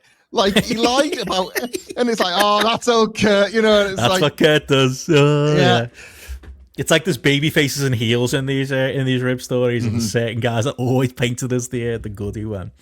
Feel like if you worked with them, you wouldn't quite feel that. But there we go. What's that? Thanks the crap. They're not good. Not good at all. But speaking of not good at all, that was a match that was on this show. We go backstage to Goldust threatening an AOL man, saying that. We can't really hear this again. Speaking of the technical troubles that we have on these shows, he's kind of half cutting a promo on. I think that the selling point is that him and Razer are going to have a match on Raw. I think that's what he's trying to tell us through the music volume. Yeah, they have. Goldust is promoting one more match with Razor Ramon. Obviously, he's defeated him for the Intercontinental title at the Rumble, and in that one more match, which from memory doesn't get a finish. It's because, obviously, at this point, the match gets so out of control. Razor Ramon cut in extremely regrettable promo on Goldust, as a lot of his real-life feelings about this come out. And I think in the background at this point, they've actually already filmed some of the stuff for what's planned to be the Miami Street fight against Goldust at WrestleMania, which, as we will get to, never materializes. So this is very much the match to build a match that doesn't end up happening. What a shame. But the way they build it, not for me. It's a very weird and uncomfortable angle, this one, which I guess is the point, but not good stuff. Not progressive for the time either. But we go from there, mate, into my personal main event of the show. As up next, we do have paying off the story. We have Shawn Michaels and Owen Hart. As we said earlier, we are very much in Tell Me a Lie, post-concussion syndrome Shawn story. We get the big long video recap here, and obviously Owen, before we get to the main event of this, makes his entrance as Shawn cuts a bit of a promo there as well. Like I said earlier, I bought hook, line, and sinker into all of this stuff. Just the very idea, as Shawn explains in his promo, that he's putting his WrestleMania title shot on the line against Owen Hart. I'll always remember the day I heard him saying that he was doing that. I literally screamed at the TV, "No, Shawn, what are you doing? No, don't do that." I literally, and because we weren't getting these shows at the time, literally, I think I spent the whole week just worried that Shawn might have lost his WrestleMania 12 title shot. Like, it was still real to me, damn it, in this moment. And this was obviously payoff to Owen being the one to take Shawn out. But that element of the story, it was a good little hook for 12-year-old me as far as telling this story.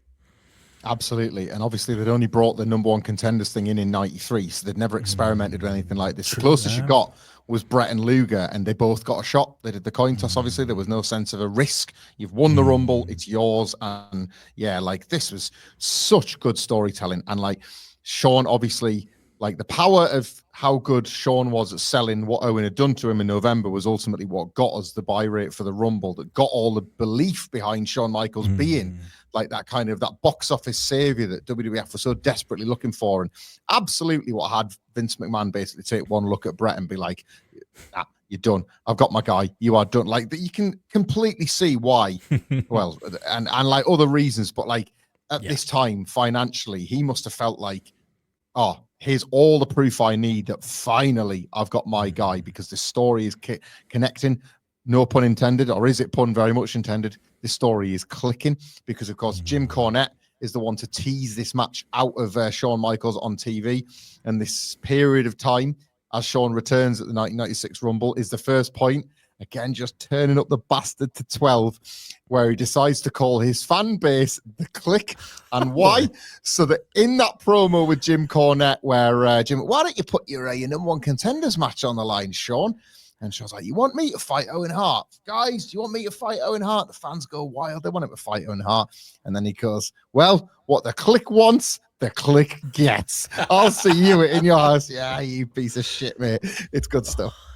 The double meaning of it, I love it, because there's a line in this promo as well where he's like, the Click are going to be dancing all the way to WrestleMania. I'm going to be dancing all the way to WrestleMania with the Click. And it's like, you want again, it's layered, isn't it? As a kid, I just bought into it. I was like, oh, I'm in the Click. I'm one of them. It's like being WWE Universe now. I'm a member. I'm with Shawn.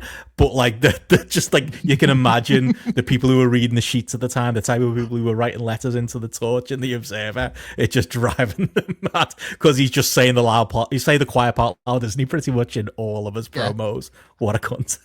What a cunt. Yeah. They always used to say that Lex Luger came up with it, weren't they? So like they'll be thinking of like Lex Luger and WCW going, I bet he's absolutely seething that we've gotten this over. I bet they'd have just been buzzing between them in the van that imagine that day. Imagine that day where they're sat in the van going to the show and Shawn just like, whichever, I bet it was Scott Hall, because he was always the cleverest with these ideas. But one of them pipes up and just goes, hey, it'd be funny if you called your fans the Click. And they just piss themselves and they're like, yep, we're doing it. We're going to put that on telly today. Yeah. It's just all over. There's even merch. You've even got hats with Click on and all kinds. It's just brilliant. Are we the problematic ones because we allow them to get away with this? But because it's them, it is always quite good. It's good pattern, isn't it, when the Click do it? When the BSK do it, nerds. Oh, you BSK on your game, have you? Try on, no, go play some bones. This is the cool lads in the van, mate. That's where we'd want to be. Yeah, we'll leave the more problematic elements of it to the side. Yeah. But yeah, I very much enjoyed that as well, which leads us to, mate, and I'm going to let you take it away. The main event of this, which I'm guessing Michael sent me a screenshot earlier in the week of his excitement over an element of this show, and I'm just guessing it was this, because I've also got written down, this is why we do this, as after Owen Hart's entrance, after Shawn cuts his promo, we open, and I'd forgotten because I've reviewed this match actually not that long ago over on some GRAPPL stuff, that we open with Shawn Michaels' music hits. In fact, it's before Shawn's music hits, because you hear the crowd cheer, which is a bit odd. His music hasn't even started yet. Then his music starts. Then the commentators have to pretend they don't know what's going on. Then the camera swings upwards, and mate, Shawn's on the house. He's on the house. He's on the house. Take it away, He's on the house. He needs thanking for the house, and he's in your house. This isn't even the thing where I put in the screenshot to you. Oh, is it not? I was loving this. That's how great Shawn Michaels is on this show. But yes, Shawn Michaels, in the first time we see what would become one of his more iconic looks of that red mirrored gear that he liked to wear, the outer gear, and his hat, dancing on top of the roof of the house. And it wouldn't be Shawn Michaels in 1996 without his temper almost ruining the vibe, because Shawn Michaels looks fucking incredible on top of this house, right? And then the camera pans out and he stopped dancing and he's blatantly bollocking some lads because they've not set the pyro off yet and given him his rope to swing down. Every single nice thing Shawn Michaels ruins with his edge. This is the same as him holding his belt in the ring and telling Earl Hebner to get Bret the fuck out of the ring. Like every Shawn story comes with this, like, he's the worst guy alive. Because he is dancing, he's supposed to look like everybody's best mate. Oh, come at my house party. Where's my fucking pyro? Where's my fucking pyro, you fucking cunt? Get my fucking pyro. You can see him bollocking some poor guy underneath the roof of the house to get him the rope so he can swing down. It looks He's the best, man. He is the best. What a load. Nobody else but Shawn, man. Absolutely nobody else. This is great stuff. There's two versions of reality, isn't there? There's the version of reality that I lived through as a kid, thinking this was the coolest thing in the world and what a great babyface. And there's the version of reality that JP, my co-host on GRAPPL, lived through, where he's sitting at home seething, going, he's a fucking cunt, him. And you can see both sides when you go back and watch it now. So 30 years later, or 31 years now, or 29 years now, we're getting the full gambit of it, because that was my exact thought. Because it's not even like what he's dancing on appears to be behind the set. It's like some kind of like man-made structure, isn't it? For all intents and purposes, is part of the house. But yeah, he's literally bending over, shouting at someone. Probably, I bet you there's WWE Vault footage out there somewhere, isn't he? Of him making some kind of sarcastic remark, and it's like he's doing that, and then he turns to the camera and he's all happy, smiling shut again, because his pyro then does go off. Then he does get his rope, and even then when he jumps off with the rope, it's hell on his knees. I'm not sure that would advise that, but he's probably got backstage recently night and moaned at somebody because the rope wasn't long enough. It is pure distilled Shawn, isn't it? Right through to making his way to the ring, yeah. Can we just as well, the entrance, obviously, most people would think, oh, In Your House, like Rage in the Cage, Shawn dances on the house. That's not it. He hits the ring, right? Again, having bounced off the floor with that short rope, he hits the ring, he decks Owens straight away, the music keeps playing, so he's basically got his own New Jack entrance at this point. More pyro, more music. He takes forever to take the chaps off. And why? Because Shawn Michaels is in the best shape you have ever seen him in your goddamn life. That man is somehow jacked and lean and shredded all at the same time. Like, those muscles are like 80s Hogan smooth and Finn Balor ripped. He looks incredible. Plus a bit of chest hair on top, just as like a nice finish, like a garnish on top, isn't it, of a nice meal? Yeah. It's like just the extra that you've got to. Yeah, he looks $1 million here, and like I was gonna say, fair play to Owen for being willing to take it, because it's brilliant. Because it's like your adrenaline is already pumping from, if you don't hate the cunt, from Shawn Michaels being on top of the house. Then he makes the entrance. Then he literally they go through a whole sequence when he clotheslines Owen over the top. Fair play that Owen was like, yeah, as part of your entrance, you're gonna beat me up a little bit. Fair enough, I'll go for it, because it does. It's brilliant, because then you're right, he does take an age. He soaks it in, full entrance, full pose, full strip off, the entire shebang. It's just brilliant, and it's like a perfect distilled version of what Shawn Michaels 1996 is. These 5 minutes. It's incredible. I can now tell you. I don't want to obviously sort of step on your dick as we go through the recap. No, go for it. But it's the bit. So Shawn Michaels is doing he's the best. He's the absolute best, mate. So he's doing the bit where he's doing a million spots all over Owen. He's the cartoon character where he's just got his number in every single way. And then in order to celebrate, he does a lap of the front row doing the high fives. And then just because he can. And then Owen tries to copy him, and he gets nothing from the fans with the high fives. And in that little bit of space, Shawn Michaels flies off the top rope and flattens him. So when Owen gets back in the ring, really wound up at this point that Shawn had just made him look an idiot in front of everybody, Shawn just puts his headlock on. Headlock transition, right? So he's just got him in a headlock. He puts him in a headlock specifically so that he can hot dog with his face, because the headlock's Owen Hart is nothing to him. It may as well have been a piece of human shit in this headlock, because Shawn's existing for Shawn and Shawn alone, right? He's walking back, he's pulling on his hair. Shawn Michaels does a double hip up into a Hurricane Rana, into the fists, flies into the ropes, and then takes a snap power slam from Owen Hart. Benno, this is fucking awesome. Shawn Michaels is fucking awesome. How does he move like that?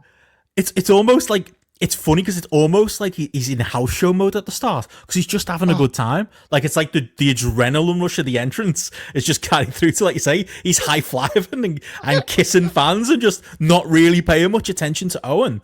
And that would be bad if he wasn't Shawn Michaels, who was so good at then blending that into the match and not forgetting about, Owen getting back in there and then going seamlessly into the exchange you just listed there.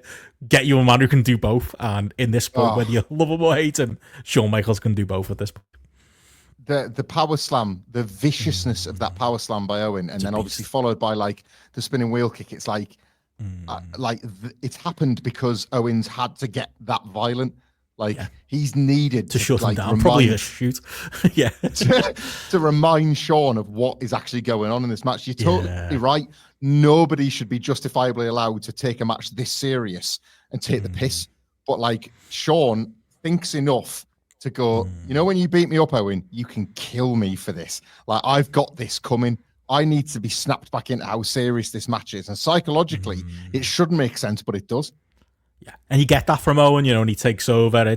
It's a little bit slow at the start with like the camel clutch. Shawn breaks out. You get like a kitchen sink from Owen to take him back down. There's a few of those little hope spots in there. It's quite a long hope heat segment, really. Owen takes control for a longer period than you would think. Shawn's selling is obviously first class, but Owen's offense is first class. It's a mean drop kick at this part of his heat, again laying it in more to kind of get like the story over. Shawn takes that same bump that Triple H did earlier in the night in the corner, which leads to Owen literally like almost taking his head off with that running clothesline. Like the speed that Owen gets going, like it's almost better than a JBL clothesline in a way, because it's pure momentum. It's the type of thing you see with like a Bron Breakker with the way he hits his spear. It's just got Bron Breakker in my notes. Yeah, it's amazing. It's so amazing, this. And it puts him. It sets up Shawn. Shawn's so dead selling off this clothesline that Owen puts him in the sharpshooter, which is a weird space for the sharpshooter to happen, but it's a nice way for us to see what Shawn would do in that situation if he found himself in it against Bret. Like, that's the first point you're allowed to think, oh, hang on, it might look like this at WrestleMania. How's Shawn going to cope with this? It's your first kind of glimpse at that.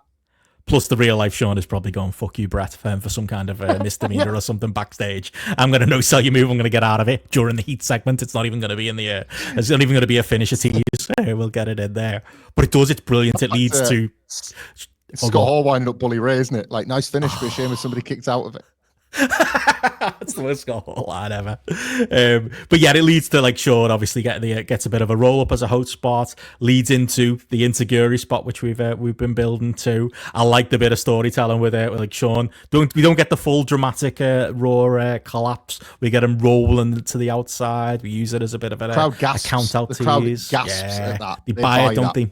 They really do. I mean, Shawn should be clever enough to know what was coming, but it's good because the ref sells it too. The ref doesn't immediately count, comes to the outside to check on Shawn because everybody's genuinely concerned about him. It's a spot they had to do, isn't it? It had to be there in the match, and it was obviously going to be Shawn's Achilles heel. But he's not dead. Does lead to the big Shawn comeback, which is kind of, it's the patented Shawn comeback, but how good is it? You know, the flying forearm, like you say, he adds that when he hits the flying forearm, he even adds the layer of, I was saying before about his haircut, unhooking the hair and getting it all out. It's the perfect moment to do it. It's taking the straps down in it for Shawn. Like, that's his equivalent here. It's just brilliant. You might have unlocked something with that analysis there, Benno, because I have watched these flying forearms from this period of time, and I don't know how it makes it look like he's defying gravity. Like, how is he in the air so long on these forearms? I think you've done it because he's adding an extra thing. It tricks your brain into thinking, well, nobody can do that much when they're in the air, and Shawn can. So I think that's it. I think you've isolated exactly why it looks like he's just flying through the sky. I used to hate it in the games. Flying through the sky. Because they give him the move in the games and he'd do the flying forearm, but it always looked shit because he was never up for long enough. Totally, that's exactly it. Yeah, it's just kind of like slow and like from that. And we talked about this, I think, on the last podcast. He's taking that flying elbow just because Randy Savage does it, and he says, "I'm going to do it better," doesn't he? And he does. Is this the best? Can we say this? Is it sacrilege or not? Because it's Savage and whatever. It's the best flying elbow drop ever, probably. Like, Shawn's flying elbow drop is, it's beautiful. It is beautiful. It's close. I don't know. I think Savage has got the impact more, though. I think there's more impact on some of Savage's ones than Shawn's. Definitely by 1996, because Savage is protecting himself a bit more and letting the opponent take. It's the Jeff Swanton, isn't it? Later in his career, it's like, sorry, kids, you've got to take my whole body weight because I haven't got a spine left. Sorry, you just take it. Tell you what, we'll make ourselves feel like independent journalists once again and say, if you're going to say Shawn's is better than Savage's, we can also admit CM Punk's got one of the worst elbows that anybody ever had in wrestling, as much as we love him. If they're at the top, he's at the bottom. I think that's all. It's Shawn Michaels versus Randy Savage, and it's CM Punk versus Jerry Sags. Oh, Bully Ray probably at that point when you're getting that low on the spectrum. But yeah, obviously that's the big Shawn Patton comeback is brilliant here, as you've mentioned there. It leads to, and again, he was good at this because they worked. There were so many TV matches with Cornette and Shawn had underrated chemistry because like Shawn bumping Cornette always got a huge pop. So we have that there. The finish isn't too complex. Shawn initially misses the Sweet Chin music, which means Owen catches him, goes for another insecurity, misses this time, and Shawn catches him the second time with the Sweet Chin or the super kick at that point, and gets the big win. Sends the crowd out happy, doesn't it? What a cracking main event. What a cracking end to the main event as Shawn Michaels is going to WrestleMania. He dances with a little girl for some reason. That's all a bit weird. But all the stuff before it, just glorious, isn't it? It's just an unbelievable babyface Shawn Michaels performance. And a great performance from Owen as well, who, yes, does get baited a little bit by Shawn through this, but is right there with him and is the right opponent for the night. Unbelievable is the word. Like, now he's going to WrestleMania. That sense of, I did actually have, like, this match made you realize, he did have one last thing to do. There was a piece of revenge that he needed to get before he could, like, it's almost like to make it perfect, isn't it? To make it whole. Yes, the boyhood dream is on, but there's one last thing I've got to do here. And I love that feeling of having to, like, get his affairs in order before he can finally take on Bret, clear of everything else, clear-headed. I've done everything I need to do. It's so lovely that it's Bret's brother as well. Like, a kind of an underrated element of this story is like, he's fighting Bret and Owen don't get along, but he's still just beating your brother to get to you, and he's going to beat you too. Like, that's psychologically in their own little warfare. You could argue that that's Shawn getting another point on Bret, like ahead of the Iron Man match. Like, and I just like, so I don't think this is quite as good, but I mean, I'm talking like a whisker of difference. I don't think this is quite as good as Shawn versus Jarrett from In Your House 2. Oh no, I wouldn't say. Yeah. But I'm gonna say, I think I prefer it to Bret Bulldog from Season's Beatings. So I would say this is probably the second best match we've watched on this podcast so far. Like, if in the In Your House canon, certainly, I like, because this is the most I am watching this for the however many times I've seen it, and I am roaring at the screen. I'm as good as screaming. I'm swearing to you in DMs, like, even though I know you haven't necessarily watched it yet. And oh, Jesus Christ, Benno, like, it is, he's got me feeling things that at 39 years old, for the umpteenth time of watching, I shouldn't be feeling. Like, I think that's I think that's where I am with it. I think as a match, I don't have it on the level of those two, just as an overall match. A Shawn Michaels performance, from the entrance to the way he carries himself into the match to the kind of, as much as I enjoy Owen in the match, the one-man show nature of it. I think I get almost as much enjoyment as those two matches. But yeah, I think I'd have it a bit lower on the totem pole. Not there's been a huge amount of competition. It'd be in the upper part of like matches, but individual performances from Shawn, it's right up there. And it's a gigantic reminder of why Vince McMahon is just screaming the word charisma over and over and over again on commentary, doing all the fake laughs in the world and just absolutely loving it. It's because this is what's bringing him to the dance, and this is why they're going with him as the next guy. It's distilled into, I think, these 20 minutes. Like, one of the things that used to annoy me about the Bret Hart, Ric Flair arguments they used to have was basically what they were arguing about was repertoire. When they would take pot shots and be like, Bret would say, well, you do the same things. And Flair would be like, well, no, you do the same things. And then I'm sitting there going, everybody does the same things. It's wrestling. Everybody's got a repertoire. You should have a repertoire. It's how you use the repertoire, and it's how you, like, unfurl what you've got in different matches in different ways and all that stuff. Shawn Michaels in this era, when you were younger and you would buy a single and you were so excited to buy that single, you were making the purchase, and then you would go home and you would play it and play it and play it and play it. And it got under your skin to such a degree that it would get towards the end and you couldn't wait for it to start again. Shawn Michaels in this period is that wrestler. I watched this and I just wanted to watch more Night as Shawn. He makes me want to watch more of him. And like, how else can you define a draw other than that emotional response? I watched Shawn, Jeff Jarrett, and I immediately want to go watch Shawn and Diesel versus Yoko and Bulldog. And then I'm watching this, like, gutted that we're not getting him again for the rest of 95 and waiting for this one to come around again. And I'm waiting especially for the main event of the next In Your House, and on and on and on it goes. Shawn Michaels is that wrestler. I cannot get full up on Night is Shawn Michaels. I just can't. I was going to say, the only negative for me is, and I loved, obviously, Shawn in 96. I can't wait to get to some of those matches and talk them all again. But there is a part of me, because I do enjoy Owen's performance in this. Would you swap them? Because obviously the middle part of 96 is Shawn and Bulldog. Could they have done it the other way around? Could they have kept, Owen Hart having that over Shawn and the insecurity and all of that stuff as like this killer weapon in his back pocket? You could have saved that for. I get your point about, it bleeds into the Bret match really well, but you could have saved it for a challenge later down the line. You could have given it to Owen as that bit of credibility. Yeah. Maybe I'm just trying to talk them out of doing multiple Bulldog matches, which I really don't want to get to. Unfortunately, I can't change history, and they are coming. And then they're all right, they're fine. But I would have preferred Owen in that role, I would say, and that's not me retcon, and I'm not one of those people who's like, Owen's one of the greatest of all time. He's one of the great wrestlers, and he was great in his role, but I'm not saying he should have had world title runs and he should have had this and that. But I think it's become a consistent thing going over these In Your Houses that even saying that he's a little bit underutilized. I think I love everything you've laid out, but the only problem is if you were going to have the concussion match the night after the Survivor Series, the Bulldog probably would have forgotten the spot that was supposed to concuss him, and then they would have been going off there. Shawn's been like, "You're gonna have to bump me. You're gonna have to bump me. I've forgotten what I'm doing, Shawn." And then they don't get the moment, and it kills the angle. So that's our Davey. Yeah, that's true. Actually, that's the Achilles heel in the plan. But I just wanted more Owen and Shawn in '96. I think is the point here, because I enjoyed this match, but I think there's another level even with them two in there. But brilliant stuff, lots of fun. Always great to see Shawn chewing the scenery, and like I say, fun pay-per-view. Great to talk about it with you, mate. And tune into Housekeeping for the next. God damn it! I looked at the runtime here on the Netflix, and I was like, "There's 35 minutes left. How's the 35 minutes left? There's no way that Diesel and Bret Hart goes 35 minutes." We get a WrestleMania 12 advert, which tells us that it's gonna, after last year's WrestleMania, it's gonna be even bigger and better this year. I'm like, okay, there's still time on the tape here, though. Really, 35 minutes for Diesel and Bret?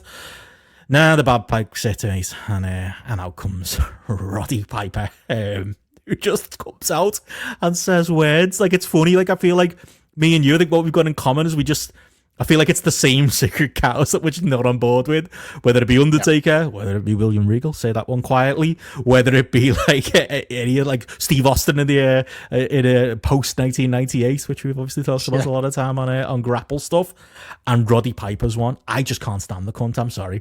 Apologies for the language, anyone out there. And this segment just sums them up for me. And maybe that's what it is. It's having not, grown up with Portland, having grown up with, 80s Piper and, enjoying the Bret Hart match and some of the stuff in the early 90s. I did live through that too. But I think the Piper I remember is this rambling promo Piper that you get both here and in WCW when he gets there. And what is he on about here, mate? He could take up the 35 minutes of broadcast time here as he goes on about Michael Jackson being innocent. He goes on about not feeling bad for Yokozuna, which is great for your new babyface commissioner, obviously stepping in the role with Gorilla out. But basically calls Yoko dumb, calls Vader inbred, which I guess is okay because he's the heel, but that brings out Cornette for a bit of a weird face-to-face. What is this, mate? What is going on? I'd completely forgotten this was here. Is it something about going to Hollywood? Because this is like watching 2025 Dwayne Johnson. Like, just really like is. It's like he's given 3 or 4 instructions and he says, yeah, I got it. And then doesn't have it at all. Like Jim Cornette, bless him, like keeps having to try and either cut him off or stop Piper from cutting him off. Absolutely. Like just to get his words out and actually sell the stuff that Piper's failed to sell. I know that the point about Vader being the heel, but again, like you've just established this guy's a killer. Why'd you get somebody out to call him inbred that he's never going to get his heat back on? Like Piper's not there for Vader to beat up, is he? It's not like that's not what Piper's there to do. I don't know. They got lucky, I guess, in one respect, in that like with Scott Hall immediately being lifted out of the Goldust thing, this lunatic was sort of the perfect guy to drop in for the Hollywood backlot ball instead of the Miami Street I do fight. Enjoy that. So that worked out at least. Do you know the one thing that stuck out to me here? How strange was it seeing Todd in the Oakland position? They never had the Mean Gene Oakland platform in '96 or in the New Generation. That just wasn't a thing, was it? The Oakland, like the early '90s superstars plinth, and Todd Pittengill being there. Like, obviously, it's just ultimately to make space and build the cage because we're not yet in the lower in the cage thing. But like, Todd in that spot, And I was like, normally I'd be like, how dare you stand where he stood? But I was like, Todd, mate, you stand wherever you want. You work hard on these shows. You can have whatever you like. But yeah, just that felt odd. Like seeing a 1996 promo cut in a very 1992 space looks quite strange. And if you're out there, Todd, or if anybody knows him, we'd love to have you on a Housekeeping at some point, mate. Come on, let's do the business. I'd love to chat to Todd Pettingill. But you're absolutely right. To be fair, I hadn't put that together. Of course, they're setting the cage up, aren't they, at this point? I've been at many an indie show where they've taken an hour and a half to set the cage up, so I suppose I should have some sympathy here. Maybe Piper isn't run along, but it does feel like Cornette's trying to shut him up. He's trying to get him to the end of this. Him and Clarence Mason, who underrated character at this point we didn't really talk about earlier. I do enjoy. It's funny.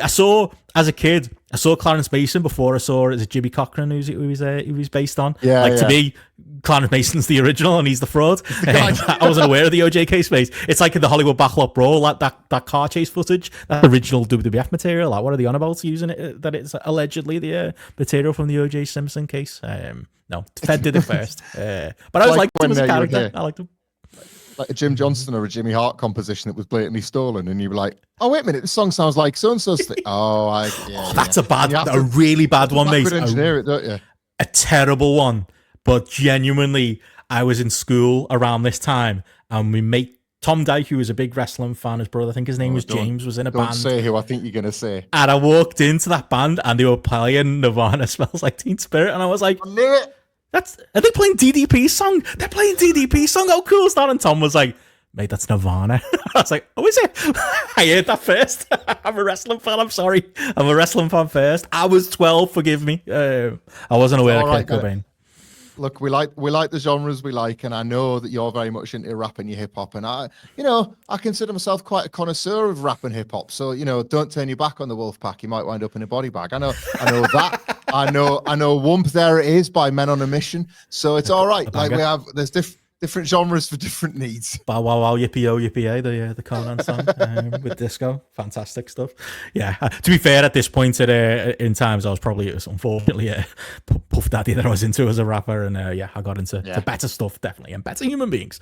Unfortunately, our hobbies are laid with such individuals, but I didn't know Nirvana was. I'm sorry. It was probably the same even flow. Probably had Jericho's theme for the first time, or actually had the real version. But wrestling's always the real stuff. But back to the point, I did like Clarence Mason here. I enjoyed him kind of getting in Piper's face. You can tell he's fuming that Piper's literally, he pie faces him, doesn't he? And I love the bit where he literally takes the what you call it, the hanky out of Jim Cornette's front pocket. He's wiping his face. Felt like a shoot. But he's always good for heat, Clarence Mason. I liked him even when he had that little run in WCW later, when he was with our mate Ahmed.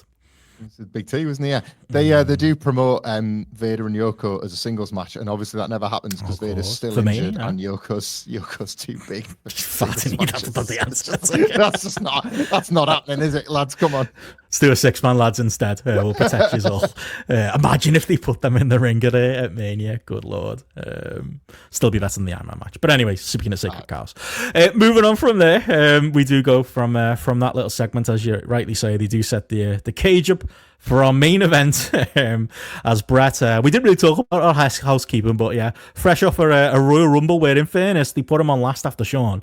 I still don't understand why they put him on last, considering the finish to that match as well was a load of bollocks with The Undertaker getting involved. But again, speaking of bollocks with The Undertaker getting involved, sorry, that was with Diesel getting involved. We get the reverse here with Undertaker getting involved. If there was ever an excuse to put a Bret Hart title match on before the main event, you definitely could have got away with it at the Rumble. Here it does feel like maybe it's because I'm a Shawn guy, mate. Talk me down from a bias, like the real main event has already come and gone. And Bret's here as an afterthought with Diesel. And to be honest, with the Undertaker feud being the priority of the Rumble and here, it's kind of an afterthought in the book, isn't it? Yeah, you know the never-ending WCW Bret argument where Bischoff thinks he's bought damaged goods and Bret thinks the creative is terrible and no matter what he did, it wouldn't make a difference. And both sides are going to be fairly steadfast in their opinion of the other one and they're never really going to change their mind. I think this is the WWF version of it, ultimately. Bret Hart has, in his mind, justifiably so, restored the credibility of the WWF title, something he takes very seriously because in his mind, well, look, you gave it a go with Diesel and he's tanked. So I'll take that back, thanks very much. And I'll fix it straight away. And I'll fix it by having this classic with the Bulldog. I'll show you and I'll reward you straight away. I'll give Diesel one of his best matches of the year just by beating him.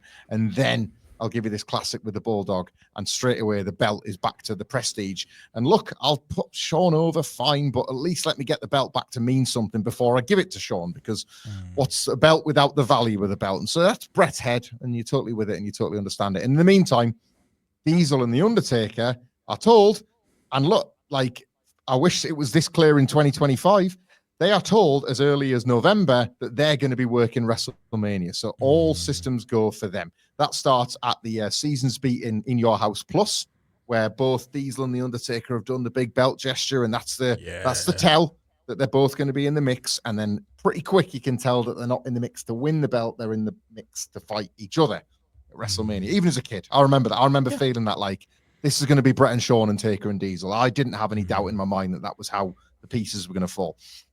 So you've kind of got these two things like colliding with one another. Undertaker and Diesel have a right to want their program to be as heated as possible and to think, Bret's kind of a man in the middle of our thing. Meanwhile, Bret's got this right to think, I'm doing everything I can for your belt before I give it to your boy toy, and you're not giving me jack shit in return in this booking. And nobody wins is the ultimate outcome. Nobody wins, because you get two back-to-back Bret Hart thinkers, like total Turkerinos. When does that ever happen with Bret? And you get two in a row. It's devastating, because, like, as much as I say that I'm a Shawn guy, and, you know, is that my, like, biased view on things, it's not what I want. Because what I want is Bret to be, that's the WrestleMania main event. Like, whatever we think of the match ends up being, Bret should go into that strong. I think that is way more important than Kevin Nash and Mean Mark's fucking story that's on the undercard of the show. It just is, isn't it? Like, he should. I don't know whether he should have stood up for himself more, or whether just for whatever reason Vince never takes him seriously when he's world champion, or it's probably a bit of a combination of that and the Bryan Danielson thing, isn't it? We can get away with this. You're an underdog. It's like when AJ came in. You're a pit bull. You're a bit smaller, mate. You know, we can get away with it. It's fine if you look a bit weak. It's fine if it looks like literally Undertaker was about to beat you for the title of the Royal Rumble, and you literally never get that heat back. That's fine, because you're Bret Hart and you pull things out from underneath, kind of how you won the belt off Diesel. And then here in the cage match, it's fine that, like, you literally only win the match because the Undertaker comes out the ring. You're Bret Hart, you're the underdog, you're Rey Mysterio, world heavyweight champion. We can get away with that, you know, because it's you and it's your character. But if you are going to this big babyface versus babyface meeting at WrestleMania 12, which, spoilers, does actually do all right as far as, like, a pay-per-view buy rate as well for a WrestleMania for the time, you should be putting everything behind it, and they just don't. And I think it's actually unjust to Bret in this payday, because it's such a nothing title run, isn't it? The Davey match aside, like, what else is to it? The Nash likes the story, doesn't he, of the three of them backstage putting this match together. You heard that one before. He cuts it on. What's he say? So the three of them are like Bret, Nash, and Taker are there, and Bret is deeply what's he doing there? Deeply unhappy with the layout of this match. He's already saying, like, look, Shawn's taking my title at Mania, and he's taking my spot as the top babyface. I've put you over at Survivor Series, Diesel, and you've immediately not only gotten your heat back, but completely reinvented your character at my expense in the post match. That pay-per-view goes off the air, and I'm on my arse. Right? Yeah. I work the Bulldog. I do everything in my power to, like, make that match mean something. You didn't, Diesel, and I'm doing everything to get this. But, you know, so, like, this is Bret's mindset, and he's starting to get frustrated, and he's verbalizing it. And the Undertaker Royal Rumble, and, like, that's the one thing where I'm like, I'm not sure I'm with you there, Bret, because the Undertaker match is rough. So that's the one little thing where I'll say they could have had a better match. But anyway, so they're having this chat, and Diesel's like, yeah, but, like, I have got the Undertaker at WrestleMania, and I like, the story of our feud is that I always kind of have you, and then you just get me. So that's why it's like, yet again, you've just got me. That's, you know, they're both in their mind believe that they're right about this finish. And Bret is saying, no, but. And apparently Undertaker just, like, leans forward and shouts, motherfucker, this ain't all about you. And, like, it's like silences the room sort of thing. And, like, Nash tells it exactly like that, you know, that, like, Undertaker has kind of lost his patience with Bret at this point, because he too has obviously got his own program to worry about in his own place and all of this, and it's all very uneasy and awkward, and you get what you get in the match. And I'm not surprised, because I know they all respect each other. That's always been the case with all three, you know, and but you can tell this match is being worked with like a frostiness. They're not like Diesel, as Bret's entering, and they have to draw attention to it, stands up and holds the top of the cage with his hands. And that's Nash going, this is how easy this is to me, dickhead. Don't forget that. I can get over here in 3 steps if I wanted. Like, so that is the atmosphere with which this match hits the ring. Wow. And now that I've heard that story, I'm even more on Bret's side. Christ. You could. That's how Nash says it. Like, he piped, motherfucker, this isn't about you. Like, and yeah, like it's the idea being that like not everything can be in service of Bret is the mindset of the Undertaker. Oh, the World Heavyweight Champion. This is it, right? I think the Click weaponize that, don't they? But maybe a lot of it should be about your world champion at this point, because I'm sure when Shawn's got the belt, he wants it to be all about him. So what's the deal here, you know? But and even from a Click point of view, you want Shawn to look as strong as he possibly can winning the belt. So you want him to beat somebody that means something, and not this version of Bret that they're running with as champion.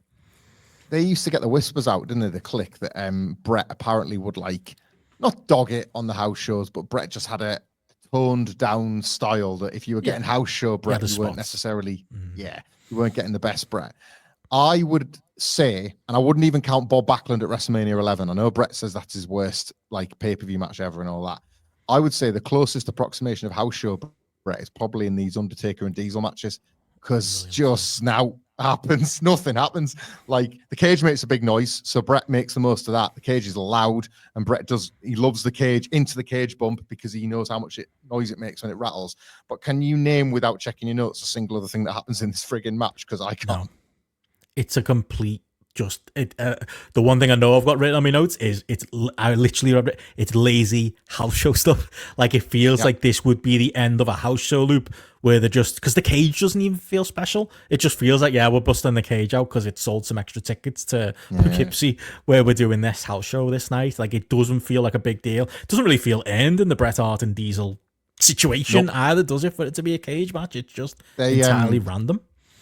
I use the cage as my personal excuse to not count it. Like our friends doing Bretro, Gareth and Matty, talk about the quadrilogy, and they're not wrong, but it makes me wince because the trilogy is incredible, like exceptional. One of WWE's best ever trilogies, and I have to separate this match because it doesn't. All the other three are so loyal to each other; they build off one another.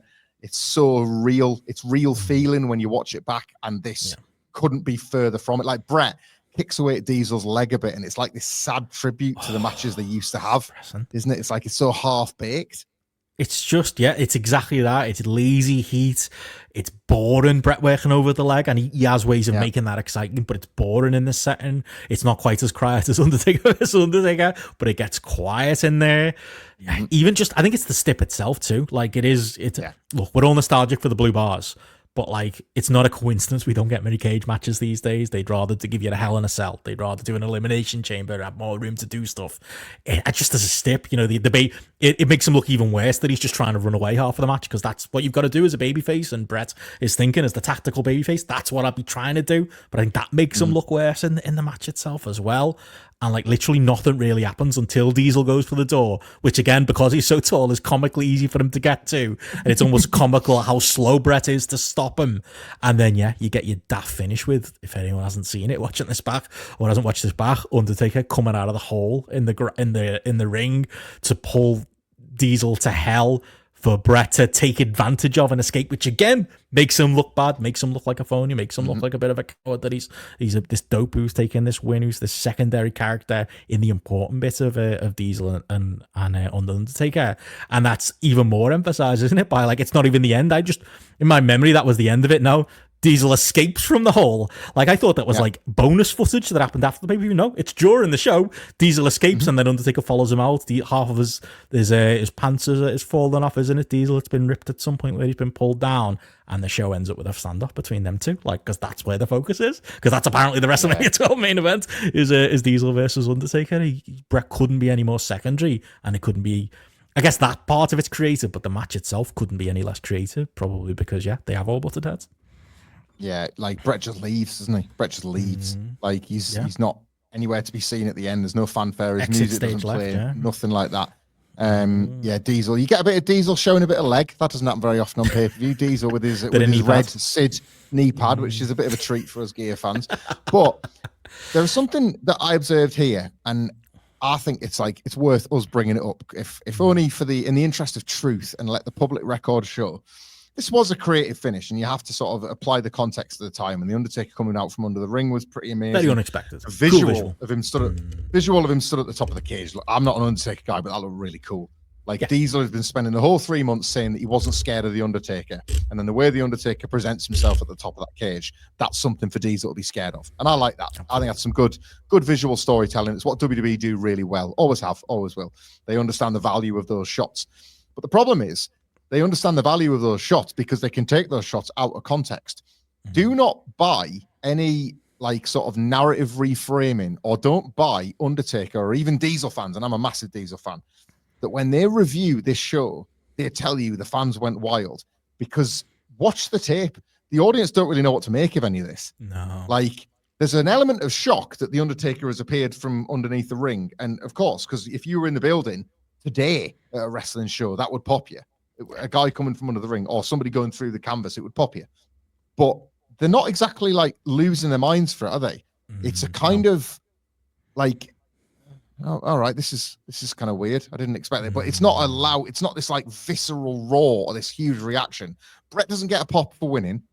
Undertaker doesn't get a pop for appearing from under the ring. Diesel doesn't get a pop for escaping. And then Vince is like, see you at WrestleMania 12.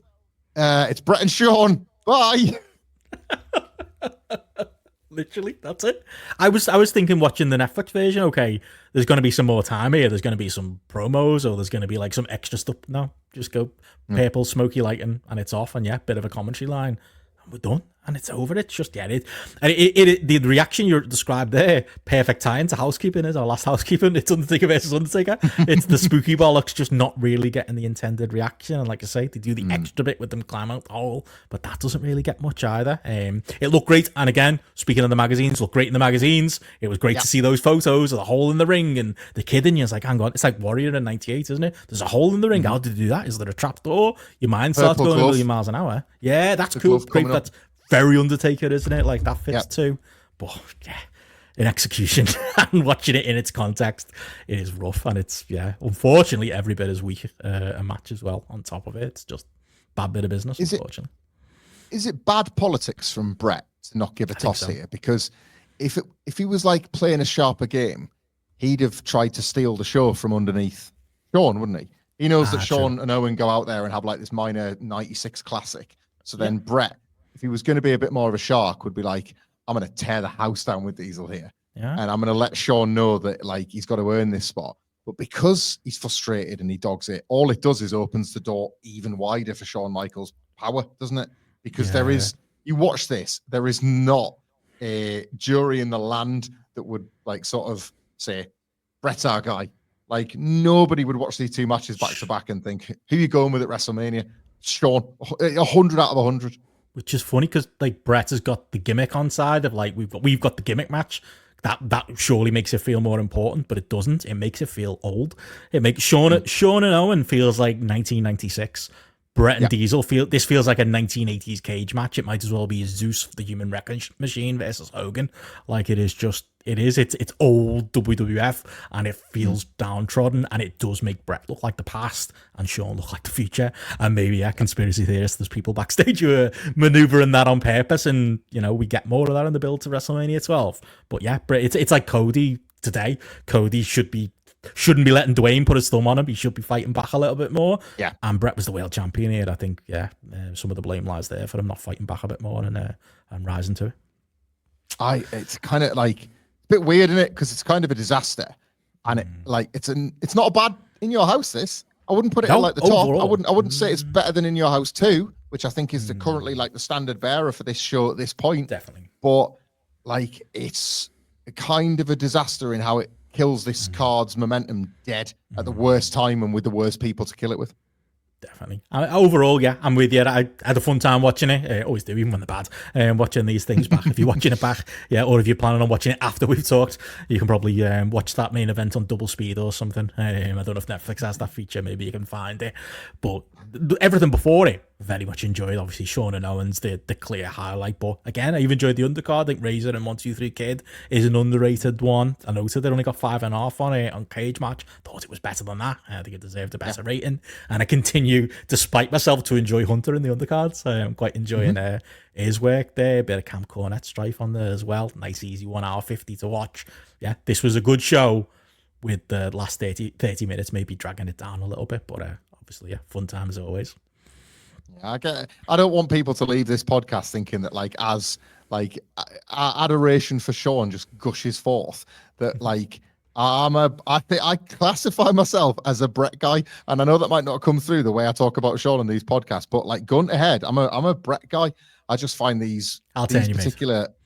I just find these like ones sad. This and the Undertaker match, I just find them a sad viewing experience. No, understandable, and yeah, it's not a good period for the Retro Boys either. If they ever go back and cover that cage match, which I think they might not. Don't think that's in the underrated gems category either. I don't think, but maybe we'd feel stronger about this pay-per-view, Michael, if we'd have gotten some of the dark matches, which unfortunately, again, WWE needs to get on some of these dark matches. As the live crowd were treated to Ahmed Johnson beating that dark match favorite Isaac Yankem, he's just constantly there. They don't make us suffer through it, but the live crowd and the Retro Boys actually a few months ago did have to suffer through him. We get a Godwin's win over the Body Donners, who we've not had the full pleasure of yet at this point. As yes, Phineas I. Godwin is in town. We've got a hog and we've got a pig.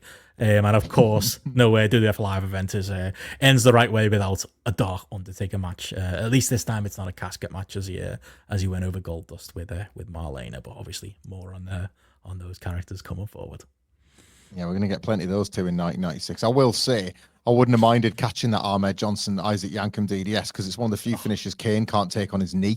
Like, at least Ahmed's drilling him into the canvas on his back, like he should do. He'll always find a way. He will always find a way. Yeah, he managed to land off a go to sleep on his knee. He'll find a way to land off a bit of a plunge. But no, that might have added a little bit more to it. But yeah, very enjoyable one for In Your House 6. Obviously, we've got Housekeeping coming up, and then it's right into Good Friends, Better Enemies. I'm looking forward to that Housekeeping. It's Slammy's time. It's WrestleMania 12 time. Again, speaking of Sacred Cows, we're gonna have a good old chat about that next time. And yeah, the year of Shawn to come. A lot to get excited about, mate. I'm ready, mate. So you can feel the dawn of a new era in the next era, and I'm excited to get going. Definitely. Until then, yeah, people can get the 5-star reviews in. We're actually running a little bit low on them, aren't we, mate? We could do a couple of extra ones in, a few match suggestions if anyone's got them. Yeah, we're very open to, again, ideally not ones featuring The Undertaker, because we're overflowing on him so far. But if you want it, you can do it. If you give us that 5-star review, we don't mind. We're just, to be honest, it's all in an effort to game the system and beat The Undertaker in the podcast charts. So it's only fitting that we have to watch some of his matches as well. Any that maybe don't feature in the In Your House archive, or other things from the new generation, or anything by CM Punk because it's a Benno and Hamflett favorite, or indeed anything that myself or Benno across GRAPPL and WhatCulture don't cover, let us know in the comments underneath your 5-star review, and we will indeed get to it as we go along. And I can't remember exactly, Benno, when this one drops, so I will just very quickly throw in a plug on the off chance that it hasn't fallen past April the 18th, 2025, where we will be doing the biggest WhatCulture live show ever. Or What's that weekend? We're in the middle of the weekend now, mate. It's WrestleMania outside. It's all like, you're in Vegas right now, but you're not. You're not there now. Oh, it's boiling hot. All I can hear is the arcade machines over my shoulder. So I will just say thank you to anybody that came along to the HyperX Arena. Well, mate. A sold out show, unbelievable, great crowd. Apparently, you sold more tickets than SmackDown. Crazy. I'm glad you wanted all this stuff, mate. I will say I can't confirm if we sold more tickets than SmackDown, but I know the show was better booked. So, like, Road Dogg's got nothing to do with the creative of our live shows. So, yes, with that in mind, obviously, I hope everybody that is listening to this on day of release is having a great WrestleMania weekend. And in the meantime, tweet me about your favorite moments from our show at the HyperX Arena in Las Vegas. At WhatCulture WWE or at Michael Hamflett on X. giving away all the secrets here. Obviously, a very busy period right now. This one was a little bit recorded there in time as well. But yeah, hopefully you all had a great WrestleMania weekend, and we're all just enjoying the fact that CM Punk is currently the WWE champion somehow. I'm sure that's how it all ended up at the end of the night. I'm sure they found a way. But yes, thank you everybody out there. Obviously, where can people follow you and your work, Michael? At Michael Hamflett on X, and just Google Michael Hamflett WhatCulture for all the nonsense that we spout every week doing our daily wrestling podcasts. Definitely do that. Fantastic stuff. Always my favorite wrestling podcast. Wish I could have been there live with you in Vegas. But yeah, you can follow me as well on Twitter /X at Benson Richard E. Follow GRAPPL everywhere podcasts are sold. It's GRAPPL with no E. But yeah, we will catch you next time for a bit of housekeeping. In Your House 7 on the way. But until then, thanks for the house. Good night all.